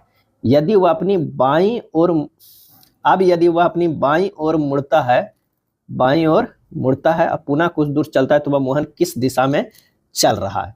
ये जो चल रहा है वो पूरब दिशा की ओर चल रहा है। आंसर जो हमारा हो जाएगा 65 के सी हो जाएगा। इंजीनियरिंग ड्राइंग में विचारों की अभिव्यक्ति किस रूप में ली जाती है? विचारों की अभिव्यक्ति किस रूप में ली जाती है? तो मौखिक भी ली जाती है, लिखित भी ली जाती है, और सांकेतिक भी ली जाती है, और चित्र रूप भी ली जाती है। एक और रूप होता है वो क्या होता है, चित्र रूप भी ली जाती है। ये 4 तरह के जो होता है इंजीनियरिंग ड्राइंग में विचारों को, अभिव्यक्ति को ली जाती है। तो यहाँ पर जो होगा इनमें से सभी, आंसर क्या हो जाएगा, इनमें से सभी।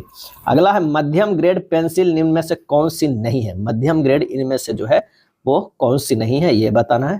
तो हमारा आंसर जो हो जाएगा वो डी हो जाएगा, क्या है, डी हो जाएगा। 9H जो पेंसिल है मध्यम ग्रेड पेंसिल नहीं है, 9H जो है वो कठोर ग्रेड पेंसिल होता है। अब क्या है ना कि पेंसिल के 3 टाइप होते हैं, क्या है, 3 टाइप होते हैं। एक तो होता है कठोर, क्या है, कठोर ग्रेड का। दूसरा टाइप जो होता है वो मध्यम ग्रेड का, क्या है, मध्यम ग्रेड का होता है। तीसरा जो होता है वो होता है नर्म ग्रेड का, क्या है, नर्म ग्रेड का। अब कठोर ग्रेड में कौन कौन सा आता है तो देख लीजिए, 9H आएगा, 8H आएगा, 7H आएगा, 6H आएगा, 5H आएगा। अब 4H तक जो होता है वो कठोर ग्रेड आता है। और उसके बाद हम करते हैं मध्यम ग्रेड। तो मध्यम ग्रेड में आता है 3H, 2H, H, HB और B जो है वो आता है किसमें, मध्यम ग्रेड में आता है। और नर्म ग्रेड की बात करें तो 2B, 3B, अच्छा सॉरी नर्म ग्रेड 4B, 5B, 6B और 7B, ये सब जो आता है वो किस में आता है, नर्म ग्रेड में। तो इसे ध्यान रखिएगा, कई बार प्रश्न इससे पूछा जाता है।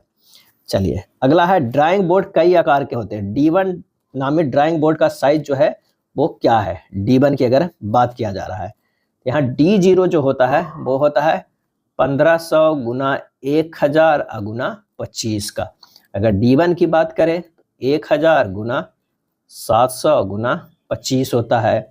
D2 की बात करें तो 700 गुना 500 गुना 15 होता है। और D3 की बात करें तो 500 गुना 350 गुना 15 होता है। यहाँ पर पूछ रहा है D1 का, तो हमारा कौन सा आंसर हो जाएगा? 1000 वाला। 1000 वाला कौन है? हमारा ये हो जाएगा। ध्यान रखिएगा जो सबसे कम है वो सबसे ज्यादा 1500 है। 1500 1000 और 25 का है। D1 क्या होता है? ये 1000 यहाँ आ जाता है और फिर ये घट के 300 ये 25 हो जाता है। फिर ये 700 यहाँ आ जाता है, इसमें 200 इस बार घटता है और ये 15 हो जाता है। और ये 500 यहाँ पर आता है, इसमें 150 घटता है। यानी शुरुआत में आप देख लीजिए कि कितना घट जा रहा है। तो 500 का यहाँ पर 1500 से 1000 जाता है, यह फिर 300 फिर 150 हो जाता है 200 और फिर क्या होता है 150 के घटता है। तो ये आप थोड़ा याद कर सकते हैं, जैसे भी हो ट्रिक लगा के। आंसर हमारा हो जाएगा D1 का A। Sine 30 degree cos 30 degree plus tan 30 degree का जो है वो मान क्या होगा? तो जो साइन 30 डिग्री का मान 1/2 होता है, cos 30 डिग्री का मान √3/2 होता है और tan 30 डिग्री का मान 1/√3 होता है। जब इसे हल करेंगे तो √3 + 3 + 2/2√3 हो जाएगा कितना? 5 + √3/2√3। आंसर जो हमारा हो जाएगा वो D हो जाएगा। चलिए 70 नंबर प्रश्न पे आते हैं। 70 नंबर जो प्रश्न है वह A और B केंद्र O वाले वृत्त पर स्थित बिंदु है। बिंदु C दीर्घ चाप AB पर स्थित है। यदि कोण OAC बराबर 35 डिग्री, कोण OBC बराबर 45 डिग्री, तो लघु चाप AB द्वारा केंद्र पर अंतरित कोण का मान क्या होगा? तो एक जो है वो क्या है? पहले इस तरह का एक वृत्त है, यहाँ पर एक जो है त्रिभुज है, ये हो जाएगा इस तरह का होगा। ये A है, ये C है, ये B है और यहाँ से ये जो हो जाएगा ये केंद्र से है, यहाँ पर R हो जाएगा, ये O है और ये जो है यहाँ से इसे मिला दीजिए। ये जो है 35 डिग्री है और ये कितना है? ये 45 डिग्री है। क्या है? 45 डिग्री है और ये हमको थीटा निकालना है। तो OA बराबर OB बराबर OC बराबर R है। त्रिभुज AOC में कोण OAC बराबर कोण OCA बराबर कितना हो जाएगा? 35 डिग्री हो जाएगा। तो त्रिभुज BOC क्या है? BOC यहाँ पर जो ये है वो है BOC में हो जाएगा कोण OBC बराबर कोण BCO बराबर कितना? 45 डिग्री। तो कोण ACB बराबर कितना हो जाएगा? कोण ACO प्लस कोण BCO, यानी 30 डिग्री प्लस 45 डिग्री हो गया कितना? 80 डिग्री। कितना हो जाएगा? 45 + 50 3 80 डिग्री हो गया। तो कोण जो है AOB बराबर हो जाएगा 2 गुना कोण ACB, यानी 2 गुना 80 डिग्री यानी 160 डिग्री। आंसर हमारा कितना हो जाएगा? B होगा। क्या है? B हो जाएगा। चलिए अगला प्रश्न, निम्नलिखित को सरल करना है। जब इसका निकालेंगे रूट में इसका 15 आएगा, ये 15 जब इससे जुड़ जाएगा तो कितना हो जाएगा? 5 4 9 और 1 169, यानी फिर उसके बाद जो आएगा वो कितना क्या आएगा? ये दोनों के जोड़ के 13 क्या आएगा। चलिए यहाँ पर हल कर लेते हैं तो थोड़ा आसान होगा। यहाँ पर 225 का जो वर्गमूल करेंगे तो 15 आएगा, फिर इसे 225 के करेंगे तो कितना हो जाएगा? 15 आएगा। ये 154 प्लस 15 जोड़ेंगे तो √169 आएगा जो 13 के बराबर होगा। अब 108 में 13 जोड़ेंगे, 108 में 13 जोड़ेंगे तो ये जो हो जाएगा 121 जो होगा 11 के बराबर होगा। 25 में 11 जोड़ेंगे तो कितना हो जाएगा?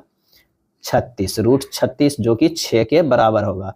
और 10 प्लस 6 जो है वो 16 रूट में होगा, यानी 4 के बराबर होगा। तो ऊपर तो 4 आ गया, नीचे जो है आप नीचे को हल कीजिएगा तो इस सबको जब गुना कीजिएगा तो ये हो जाएगा 16 प्लस इसे जब करेंगे 0.4 के आती है तो ये 0.4 नहीं है, गुना है तो 4 4 ये 16 हो जाएगा। यहाँ हम करेंगे तो 308 हो जाएगा। 308 प्लस 16 324 आ जाएगा जो कि 18 के बराबर है। तो ये 18 हो जाएगा, यानी 4/18 2 और 9, यानी 2/9 हो जाएगा। आंसर हमारा कौन सा? बी होगा। नेक्स्ट है, एक टैंक में 2 इनलेट है, ए और बी से जुड़े हुए हैं। ए और बी टैंक को क्रमशः 32 और घंटे और 28 घंटे में भर सकता है। यदि दोनों पाइपों को ए से शुरू करते हुए बारी बारी से 1 घंटे के लिए खोला जाता है तो टैंक कितने समय में भर जाएगा? ए का जो है वो 32 है और बी का कितना है? 28 है। दोनों का लेंगे तो 224 जो आएगा कुल काट जाएगा। इसकी 7 क्षमता होगा, इसकी 8 क्षमता होगा। अब ए तथा बी को बारी बारी से, यानी 2 घंटा का काम होगा कितना? 7 + 8 = 15 कार्य होगा, 15 कार्य होगा। अब अगर मान लिया कि इसको 15 × 15 225 को क्या करना होगा? अगर 225 रहता तो कितना होता? 15 × 15 कार्य करते हैं तो 225 होता है, यानी 30 घंटा समय लगता तब जब 225 कार्य जाता है। 224 अप्रोक्सीमेट जो यहाँ पर देख लीजिए घंटा उतने में दिया हुआ है, तो यहाँ हो जाएगा 30 घंटे। ये निकटतम होगा, आंसर डी होगा। 2 धनात्मक संख्याओं को लघुत्तम समवर्त और महत्तम समवर्त के गुणनफल 36 है। दोनों संख्याओं का अंतर 5 है, तो संख्या हमें ज्ञात करना है। अब फार्मूला होता है ए गुना बी, यानी 2 धनात्मक संख्या है वो होता है एलसीएम गुना एचसीएफ होता है। अब ए गुना बी बराबर जो है क्या कह रहा है कि 2 धनात्मक संख्याओं का गुणनफल जो है वो 36 है। लघुत्तम समवर्त और महत्तम समवर्त का गुणनफल 36 है, या तो इसका 36 या ए गुना बी बराबर 36 दिया हुआ है। दोनों संख्याओं का अंतर भी दिया हुआ है, a - b बराबर जो है वो 5 दिया हुआ है। हमारे पास जो है 2 इक्वेशन दिया हुआ है। a + b को हम लिख सकते हैं √a - b² + 4ab। तो a - b जो दिया हुआ है 5 के स्क्वायर प्लस 4 × 36, क्या है? 4 × 36। टोटल जब करेंगे तो ये हो जाएगा √169, यानी 13, यानी a + b बराबर जो आ गया है 13 आ गया है, और a - b बराबर 5 है। तो a हमसे निकल जाएगा कि नहीं? तो a निकल जाएगा, कितना हो जाएगा? a मैंने 5 + 13/2 कर दीजिएगा तो 9 हो जाएगा। अब b जो हो जाएगा 13 - 5/2 कर दीजिएगा तो 4, यानी 9 और 4 आ जाएगा। तो अभिष्ट संख्या जो है वो 4 और 9, आंसर हमारा 73 के बी हो जाएगा। चलिए अगला प्रश्न है 74 नंबर की, सार्वत्रिक गुरुत्वाकर्षण नियतांक g का मान क्या होगा? अब g कहाँ से आया? तो ये न्यूटन्स लॉ ऑफ ग्रेविटेशन से आया। F बराबर होता है G(m1 m2/r²). यहाँ से ये g का मान g आता है, जहाँ g बराबर 6.67 × 10⁻⁻11 न्यूटन मीटर स्क्वायर kg-2 होता है। तो आंसर हो जाएगा कौन सा? तो वो हो जाएगा सी। क्या होगा? सी हो जाएगा। कभी कभी इसका डायमेंशन भी पूछ लिया जाता है। क्या पूछ लिया जाता है? डायमेंशन भी पूछ लिया जाता है। बीमीय सूत्र m-1 L3 T-2 होता है, ये भी ध्यान रखिएगा। जी का मान कणों की प्रकृति व आकार पर निर्भर नहीं करता है, यह साथ ही कणों के मध्य उपस्थित माध्यम से भी स्वतंत्र रहता है, यानी गुरुत्वाकर्षण बल सदैव जो है वो आकर्षण प्रकृति का होता है। नेक्स्ट है, श्रेणी क्रम में जुड़े 2 वोल्ट के 3 सेल का उपयोग एक परिपथ में बैटरी के रूप में किया जाता है। बैटरी के टर्मिनलों के बीच विभवांतर क्या हो जाएगा? यानी 2 वोल्ट के 3 गो जुड़ा हुआ है तो जुड़ जाएगा, 2 दूनी 4, 4 दूनी 6, यानी 6 वोल्ट हो जाएगा। क्या है? 6 वोल्ट हो जाएगा। आंसर हो जाएगा डी हो जाएगा। क्या है? डी हो जाएगा। 90 मीटर की ऊंचाई से गेंद गिराई जाती है, चौथे सेकंड में तय की गई दूरी क्या होगा? तो यहाँ पर जो हो जाएगा h बराबर g/2 × 2n-1 होगा। n के जगह पर 4 सेकंड रखेंगे, g का मान 10/2, 2 × 4 - 1 बराबर 5 हो गया, 4 दूनी 8 में से 1 गया 7, 7 × 5 = 35 मीटर हो जाएगा। आंसर कौन सा हो जाएगा? सी हो जाएगा। क्या है? सी होगा, क्योंकि जब गिराया गया है तो u बराबर जो होगा वो 0 होगा, शुरुआत में जो है 0। एक कार उच्च गति से चल रही है, किस ऊर्जा से युक्त होती है? अगर उच्च गति से चल रही है तो वो गति ऊर्जा से युक्त होती है। क्या है? गति ऊर्जा से युक्त होती है। अगला है, 10 न्यूटन का एक क्षैतिज बल 5 kg के एक वस्तु पर बल की दिशा में 2 मीटर की दूरी पर जो है विस्थापित कर देता है। बल द्वारा किया गया कार्य क्या होगा? तो W बराबर जो होता है वो F(s cos θ) होता है, यानी 10, और कह रहा है कि 2 मीटर की दूरी पर। क्या है? 2 मीटर की दूरी पर, और यहाँ पर cos θ बराबर जो है वो 1 मान हो जाएगा, 10 दूनी 20 जूल हो जाएगा। क्या है? 20 जूल हो जाएगा। आंसर जो हमारा हो जाएगा वो सी हो जाएगा। क्या है? सी हो जाएगा। अगला प्रश्न है कि कोयले और पेट्रोलियम के संबंध में इनमें से कौन सा कथन जो है वो गलत है?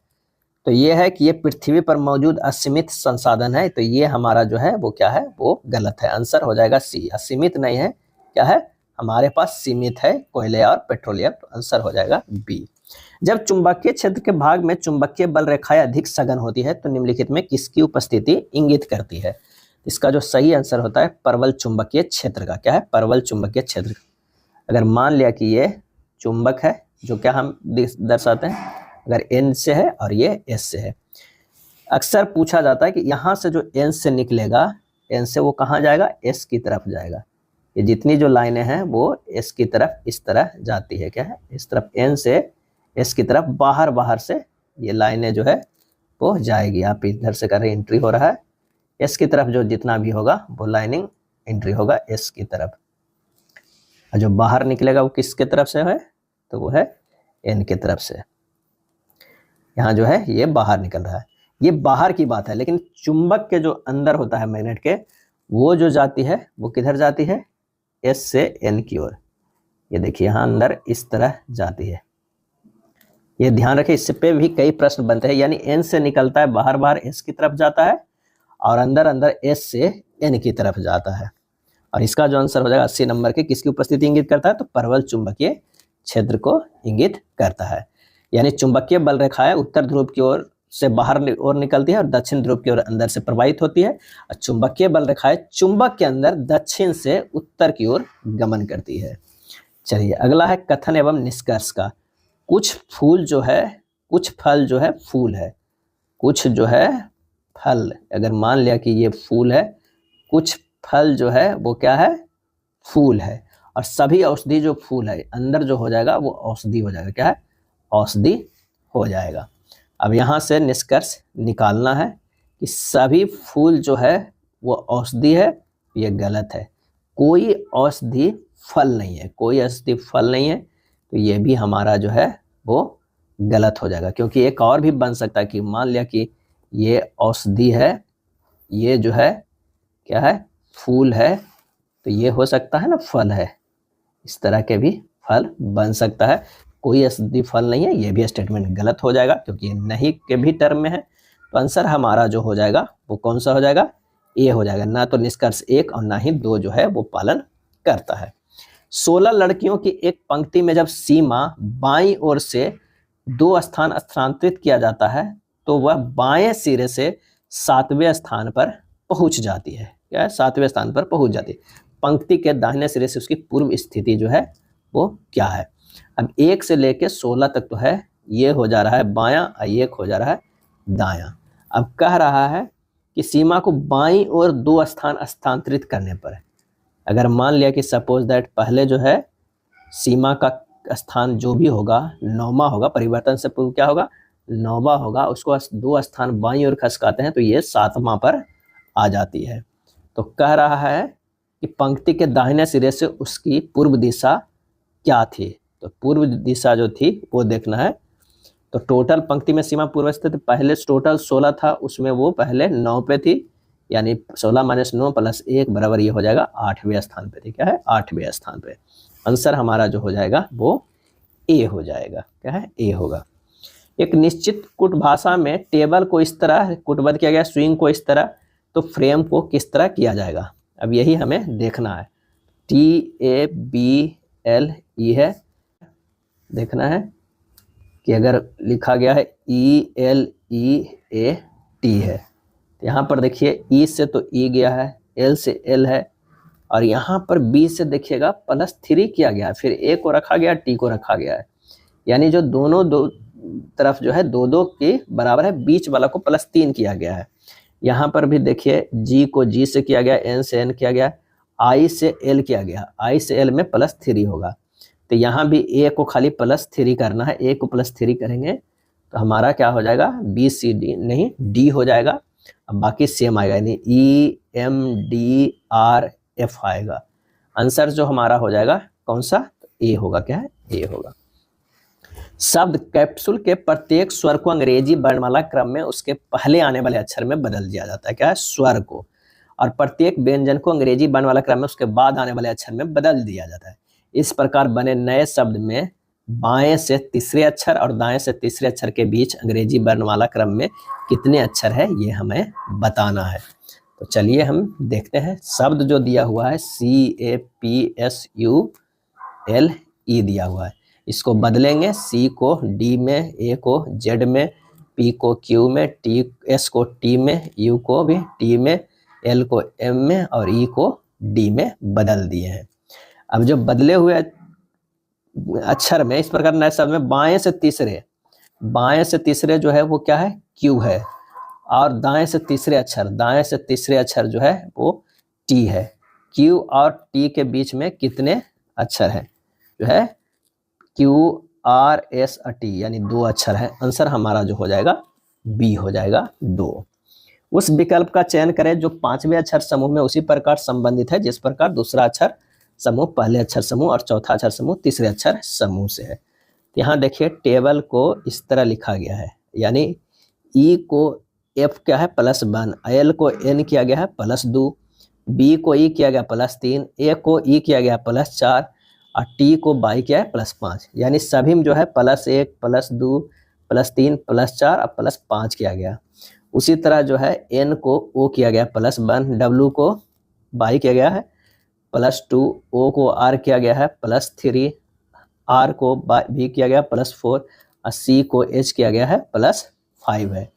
यानी इसी तरह तो ब्यूटी को हम निकाल लेंगे। ब्यूटी के अगर हम करेंगे तो यहाँ से करना लास्ट वाला से 22 से +1 करेंगे तो क्या हो जाएगा, Z आएगा। Z का हमारे पास 2 गो आ गया। चलिए दूसरा T के +2 करेंगे, U V हो जाएगा, क्या है V। तो हमारा आंसर एक ही आ रहा है Z V, यानी आंसर हमारा यहीं पे C मिल जा रहा है, टिक लगा देंगे। चित्र में दिया गया प्रतीक चिन्ह किस प्रकार के बिल्डिंग को निरूपित करता है। यहाँ पर चित्र ये नहीं दिया हुआ है, ये थोड़ा सा मिसप्रिंट है। 86 का जो अगर हम करेंगे तो एक होगा ये सिंगल बेवल का, क्या है सिंगल बेवल का A, और इसका जो चित्र होता है वो इस तरह होता है, क्या है सिंगल बेवल का इस तरह चित्र होता है, सिंगल बेवल बट बेल्ट इस तरह। अगर वर्गाकार बट बेल्ट रहेगा तो इस तरह होगा, सिंगल भी बेल्ट रहेगा तो इस तरह होगा। चलिए अगला देखते हैं। चित्र में दिखाया गया सर्किट डायग्राम में प्रयुक्त चिन्ह का नाम बताइए। अगर इस तरह सर्किट डायग्राम दिया हुआ है तो ये जो है वो किसका है, वेल का है, क्या है वेल का है। आंसर हमारा जो हो जाएगा 1 हो जाएगा। अगर यही बजर रहेगा तो सिंपल सा बजर का अगर इस तरह रहता है, ये इस तरह रहेगा, यहाँ पर इससे रहेगा, और ये इस तरह, ये जो है किसका है, ये बजर का है, क्या है बजर का है। और अगर इस तरफ चित्र में रहा इस तरह तो ये जो है वो सायरन का, क्या है सायरन का होता है, क्या है सायरन का। हार्न या हूटर के, अगर हार्न या हूटर की बात करें तो ये इस तरह रहेगा, क्या है इस तरह जो है ये हॉर्न या हूटर का, क्या है हूटर का। तो आंसर हमारा यहाँ कौन सा हो जाएगा, ए हो जाएगा, बेल हो जाएगा। एक लाइन का प्रयोग विवरण देने के लिए किया जाता है, क्या है दिया जाता है, तो लीडर लाइन। इस लाइन का प्रयोग विवरण देने के लिए किया जाता है, तो लीडर लाइन का प्रयोग जो है वो विवरण देने के लिए किया जाता है। लीडर लाइन को किसका, विवरण देने के लिए। एक ठोस गोलाकार गेंद का जो है आयतन 38,808 सेंटीमीटर क्यूब है, इसकी त्रिज्या ज्ञात कीजिए। तो ठोस गोलाकार गेंद का आयतन दिया हुआ है, तो 4/3 पाई r क्यूब बराबर दिया हुआ है 38,808। r क्यूब बराबर होगा 38,808 गुना 7 गुना 3/22 गुना 4। r क्यूब बराबर आ जाएगा, काट पीट कीजिएगा, 441 गुना 21 जो है सेंटीमीटर क्यूब। तो ये हो जाएगा कितना, 441 को 21 गुना 21 गुना 21, r क्यूब बराबर, तो r बराबर हो जाएगा √3 का 21 गुना 21 गुना 21 बराबर आ जाएगा 21 सेंटीमीटर। आंसर हो जाएगा ए। एक पुरुष और एक महिला एक कार्य को जो है 8 और 12 दिनों में पूरा कर लेते हैं। इसी कार्य को 2 दिन में पूरा करने के लिए 2 पुरुष के साथ जो है कितनी महिलाएं की आवश्यकता होगी। यानी जो है 8 महिला बराबर क्या है 12, 8 मेल बराबर 12 फीमेल है, तो 2 मेल बराबर कितना होगा 3 फीमेल हो जाएगा। माना कि x महिलाओं की जरूरत है, तो 12f गुना 1 बराबर 2 इंटू 3f प्लस xf, बस इसे इक्वेट कर देना है। x का मान यहाँ से 3 आ जाएगा, यही हमारा आंसर हो जाएगा। अब सकता है महिलाओं की संख्या कितनी हो जाएगी, वो है 3 है। चलिए नेक्स्ट देखते हैं। एक बैग में जो है 50 पैसे, 25 पैसे और 10 पैसे के सिक्कों का अनुपात जो है 9:5:6 है। कुल धनराशि इतना है, तो 25 पैसों के सिक्कों की संख्या कितना हो जाएगा। तो 50 पैसे, 25 और 10 पैसे के सिक्कों की संख्या क्रमशः कितना है, 9x, 5x और 6x है। बैग में कुल धनराशि, तो अगर 9x जो है 50 पैसे की, यानी 9x बटा 2 अब प्लस 5x बटा 4 अब प्लस 6x बटा 10 कर देंगे, ये हो जाएगा कुल धनराशि के बराबर हो जाएगा। कुल धनराशि कितना है, 317.5 बराबर हो जाएगा 4.5x plus 1.25x plus 0.6x। क्यों, क्योंकि 10 पैसे वाले जो है वो 10 गो रहेंगे तभी 1 रुपया के बराबर होंगे, इसलिए 10 से ये भागा दिया गया है। x का मान जो यहाँ से निकल जाएगा, कितना निकल जाएगा, तो ये हो जाएगा 317.5 बटा 6.35 यानी 50। तो 25 पैसों के सिक्कों की संख्या कितना हो जाएगा, 5 गुना 25 बराबर 5 गुना 25 नहीं 50, 5 गुना 50 बराबर जो हो जाएगा 250। आंसर हो जाएगा 250। 25 पैसे सिक्कों की संख्या कितना है, 250 है। चलिए, एक दूध विक्रेता क्रय मूल्य से 20% अधिक मूल्य पर दूध बेचता है। इसके अलावा वह हर 5 लीटर दूध में 3 लीटर पानी भी मिलाता है। उसका कुल प्रतिशत लाभ ज्ञात कीजिए। माना कि 1 लीटर दूध का क्रय मूल्य कितना है, 100 रुपया, और 5 लीटर दूध का क्रय मूल्य कितना हो जाएगा, तो 100 गुना 5 यानी 500 रुपया में वो खरीदता है। और दूध कितना है, दूध बनाता कितना है, 3 लीटर पानी मिलाने के बाद 8 लीटर बन जाता है। क्या है, 8 लीटर बन जाता है। और 8 लीटर के मिश्रण को विक्रय मूल्य करता है कितना, 20% लाभ पे, यानी 800 गुना कितना, 120 बटा 100, 12×8 = 900 कितना हो जाएगा, 60 रुपया में बेचता है। इनकम है 500, बेचता है 960 में, तो लाभ प्रतिशत 960 माइनस 500 बटा 500 गुना 100 यानी 460 बटा 5 यानी 92% का लाभ कमाता है। आंसर हो जाएगा कितना, सी 92%। इनमें से किन दो भिन्नों को 5/7 और 3/4 के बीच रखा जा सकता है। तो 5/7 को हम लिख सकते हैं 0.71 और 3/4 को लिख सकते हैं 0.75। इन दोनों के भिन्न को देखना है ऑप्शन में, ठीक है ना। तो 2/3 का मान हो जाएगा 0.66, ताकि ये तो हमें नहीं आएगा पहले से ही। दूसरा भी 0.5 आ जाएगा। तीसरा सी को चेक करते हैं, 0.77 आएगा ये पहला का, जबकि हमें 7-5 के अंतर में आना है, तो सी भी नहीं आया। डी को 8/11 को कितना लिख सकते हैं, 0.72। इसको कितना लिख सकते हैं, 0.73। यानी हमें आंसर जो आ रहा है वो डी ही आएगा। पहले चेक करने से ये सब ऑप्शन जो है वो छट जा रहा है। निम्नलिखित में कौन सा पदार्थ जैविक आवर्धन बायोमैग्निफिकेशन दर्शाता है, और इसका आंसर हो जाएगा रासायनिक कीटनाशक। क्या है, रासायनिक कीटनाशक। अगला है, प्रतिरोधों को समानांतर क्रम में संयोजन से संयोजित करने पर परिणामी प्रतिरोध क्या होता है। परिणामी प्रतिरोध क्या होता है, तो सबसे कम प्रतिरोधक के कम होता है, सबसे कम प्रतिरोध होता है। जैसे सपोज दैट कि 1/R इक्विवेलेंट बराबर हो जाएगा 1/R1 प्लस 1/R2 प्लस ... इस तरह का ये आता है। क्या है, इस तरह का आएगा। यानी हमें जो इसमें है प्रतिरोधकता जो है वो कम जाएगा। R इक्विवेलेंट बराबर हो जाएगा 1/R1 प्लस 1/R2 प्लस ... इस तरह का ये आता है। क्या है, इस तरह का आएगा। यानी हमें जो इसमें है प्रतिरोधकता जो है वो कम जाएगा। तो आंसर बी होगा। नेक्स्ट है, किसी वस्तु के संवेग परिवर्तन की दर बल की दिशा में आरोपित संतुलित बल के समानुपाती होता है, और इस नियम को क्या कहा जाता है। तो इस नियम को न्यूटन के गति का दूसरा नियम कहते हैं। क्या, दूसरा नियम कहते हैं। न्यूटन के द्वितीय गति से 3 बातों की जानकारी मिलती है। एक तो मिलती है बल का व्यंजक। क्या है, बल का व्यंजक। उसके बाद संवेग की परिभाषा मिलता है, संवेग की परिभाषा मिलता है, और तीसरा आवेग की भी परिभाषा मिलता है। क्या, आवेग की परिभाषा मिलता है। 3 मिलता है न्यूटन के गति के दूसरे नियम से। 100 निब्बल्स कितने बीट के बराबर होते हैं। 100 निब्बल्स, तो 1 निब्बल बराबर हम लोग जानते हैं कितना होता है, 4 बीट होता है। क्या है, 4 बीट। और 1 बाइट बराबर कितना होता है, 8 बीट होता है। क्या है, 8 बीट होता है। यानी 400 बिट के बराबर होगा आंसर, तो इसका हो जाएगा डी हो जाएगा, क्या है, डी हो जाएगा। नेक्स्ट है, यदि आप MS वर्ड में Ctrl+A की कुंजिया का प्रयोग करते हैं तो आप क्या करने का प्रयास कर रहे हैं। Ctrl+A करते हैं तो ऑल को सिलेक्ट कर रहे हैं, यानी आंसर जो हमारा हो जाएगा वो क्या हो जाएगा, फाइल में मौजूद संपूर्ण टेक्स्ट को क्या कर रहे हैं, सिलेक्ट कर रहे हैं, ऑल कर रहे हैं, Ctrl+A ऑल कर रहे हैं। कुछ और भी शॉर्टकट है, यहाँ पर आप देख सकते हैं कि अगर मान लिया कि कंट्रोल क्या है, Ctrl+D कर रहे हैं तो फ्रंट विंडो को खोल रहे हैं, फ्रंट विंडो को जो है खोल रहे हैं। Ctrl+E कर रहे हैं, +E कर रहे हैं तो क्या हो, पैराग्राफ को सेंटर अलाइन कर रहे हैं, क्या है, जो है सेंटर का है। और Ctrl+ अगर W कर रहे हैं तो डॉक्यूमेंट्स को क्या कर रहे हैं, बंद कर रहे हैं, क्या है, बंद कर रहे हैं। Ctrl+Z कर रहे हैं तो अंडो कर रहे हैं, किए गए कार्य को पहले जैसा कर रहे हैं। तो ये सब कुछ शॉर्टकट है जिसे आपको याद करना होगा।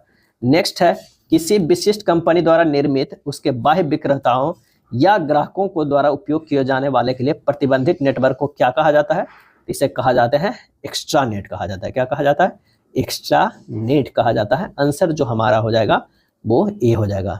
जो कंपनी यूज करता है इंट्रानेट होगा, और सप्लायर, कस्टमर्स और कोलेबरेट्स जो करते हैं वो एक्स्ट्रानेट होता है, और द वर्ल्ड यूज करता है उसे इंटरनेट कहते हैं। एक्स्ट्रानेट किसी संगठन के गैर सदस्यों तक सीमित पहुंच की अनुमति देता है, जबकि इंटरनेट आमतौर पर सभी को सभी नेटवर्क संसाधनों तक पहुंचने की अनुमति देता है। इनमें से कौन सा कंप्यूटर का आउटपुट उपकरण नहीं है, आउटपुट उपकरण जो है वो नहीं है। तो आइए कुछ इनपुट आउटपुट देख लेते हैं कंप्यूटर का, जो काफ़ी इंपॉर्टेंट होता है। अगर इनपुट की बात करें तो एक तो होता है कीबोर्ड, क्या है, कीबोर्ड हो गया, माउस हो गया, लाइट पेन हो गया, लाइट पेन हो गया, जॉयस्टिक, क्या है, जॉयस्टिक जो है ये सब इनपुट है। स्कैनर हो गया, बारकोड रीडर हो गया, बारकोड स्कैनर हो गया, OMR हो गया, OCR हो गया, MICR हो गया, ये सब जो है वो इनपुट है। आउटपुट की बात करें, आउटपुट की बात करें तो ये होगा मॉनिटर, मॉनिटर जो है आउटपुट हो गया। प्रिंटर जो है प्रिंट करके हम निकालते हैं तो प्रिंटर हो गया। ये प्लॉटर हो गया, या स्पीकर जिससे हमको आवाज़ सुनाई देता है, ये सब जो है वो आउटपुट हो गया। तो हमारे पास जो है वो आउटपुट उपकरण, प्रिंटर क्या है, आउटपुट है। प्रोजेक्टर क्या है, जो हमें दिखाता है, यानी मॉनिटर की तरह बिहेव करता है, तो ये भी आउटपुट है, ये भी आउटपुट है। हमारा स्कैनर जो है वो किस में आ रहा है, तो स्कैनर देख लीजिए इनपुट में आ रहा है, क्या है, इनपुट में आ रहा है। तो आंसर हमारा कौन सा हो जाएगा, सी हो जाएगा।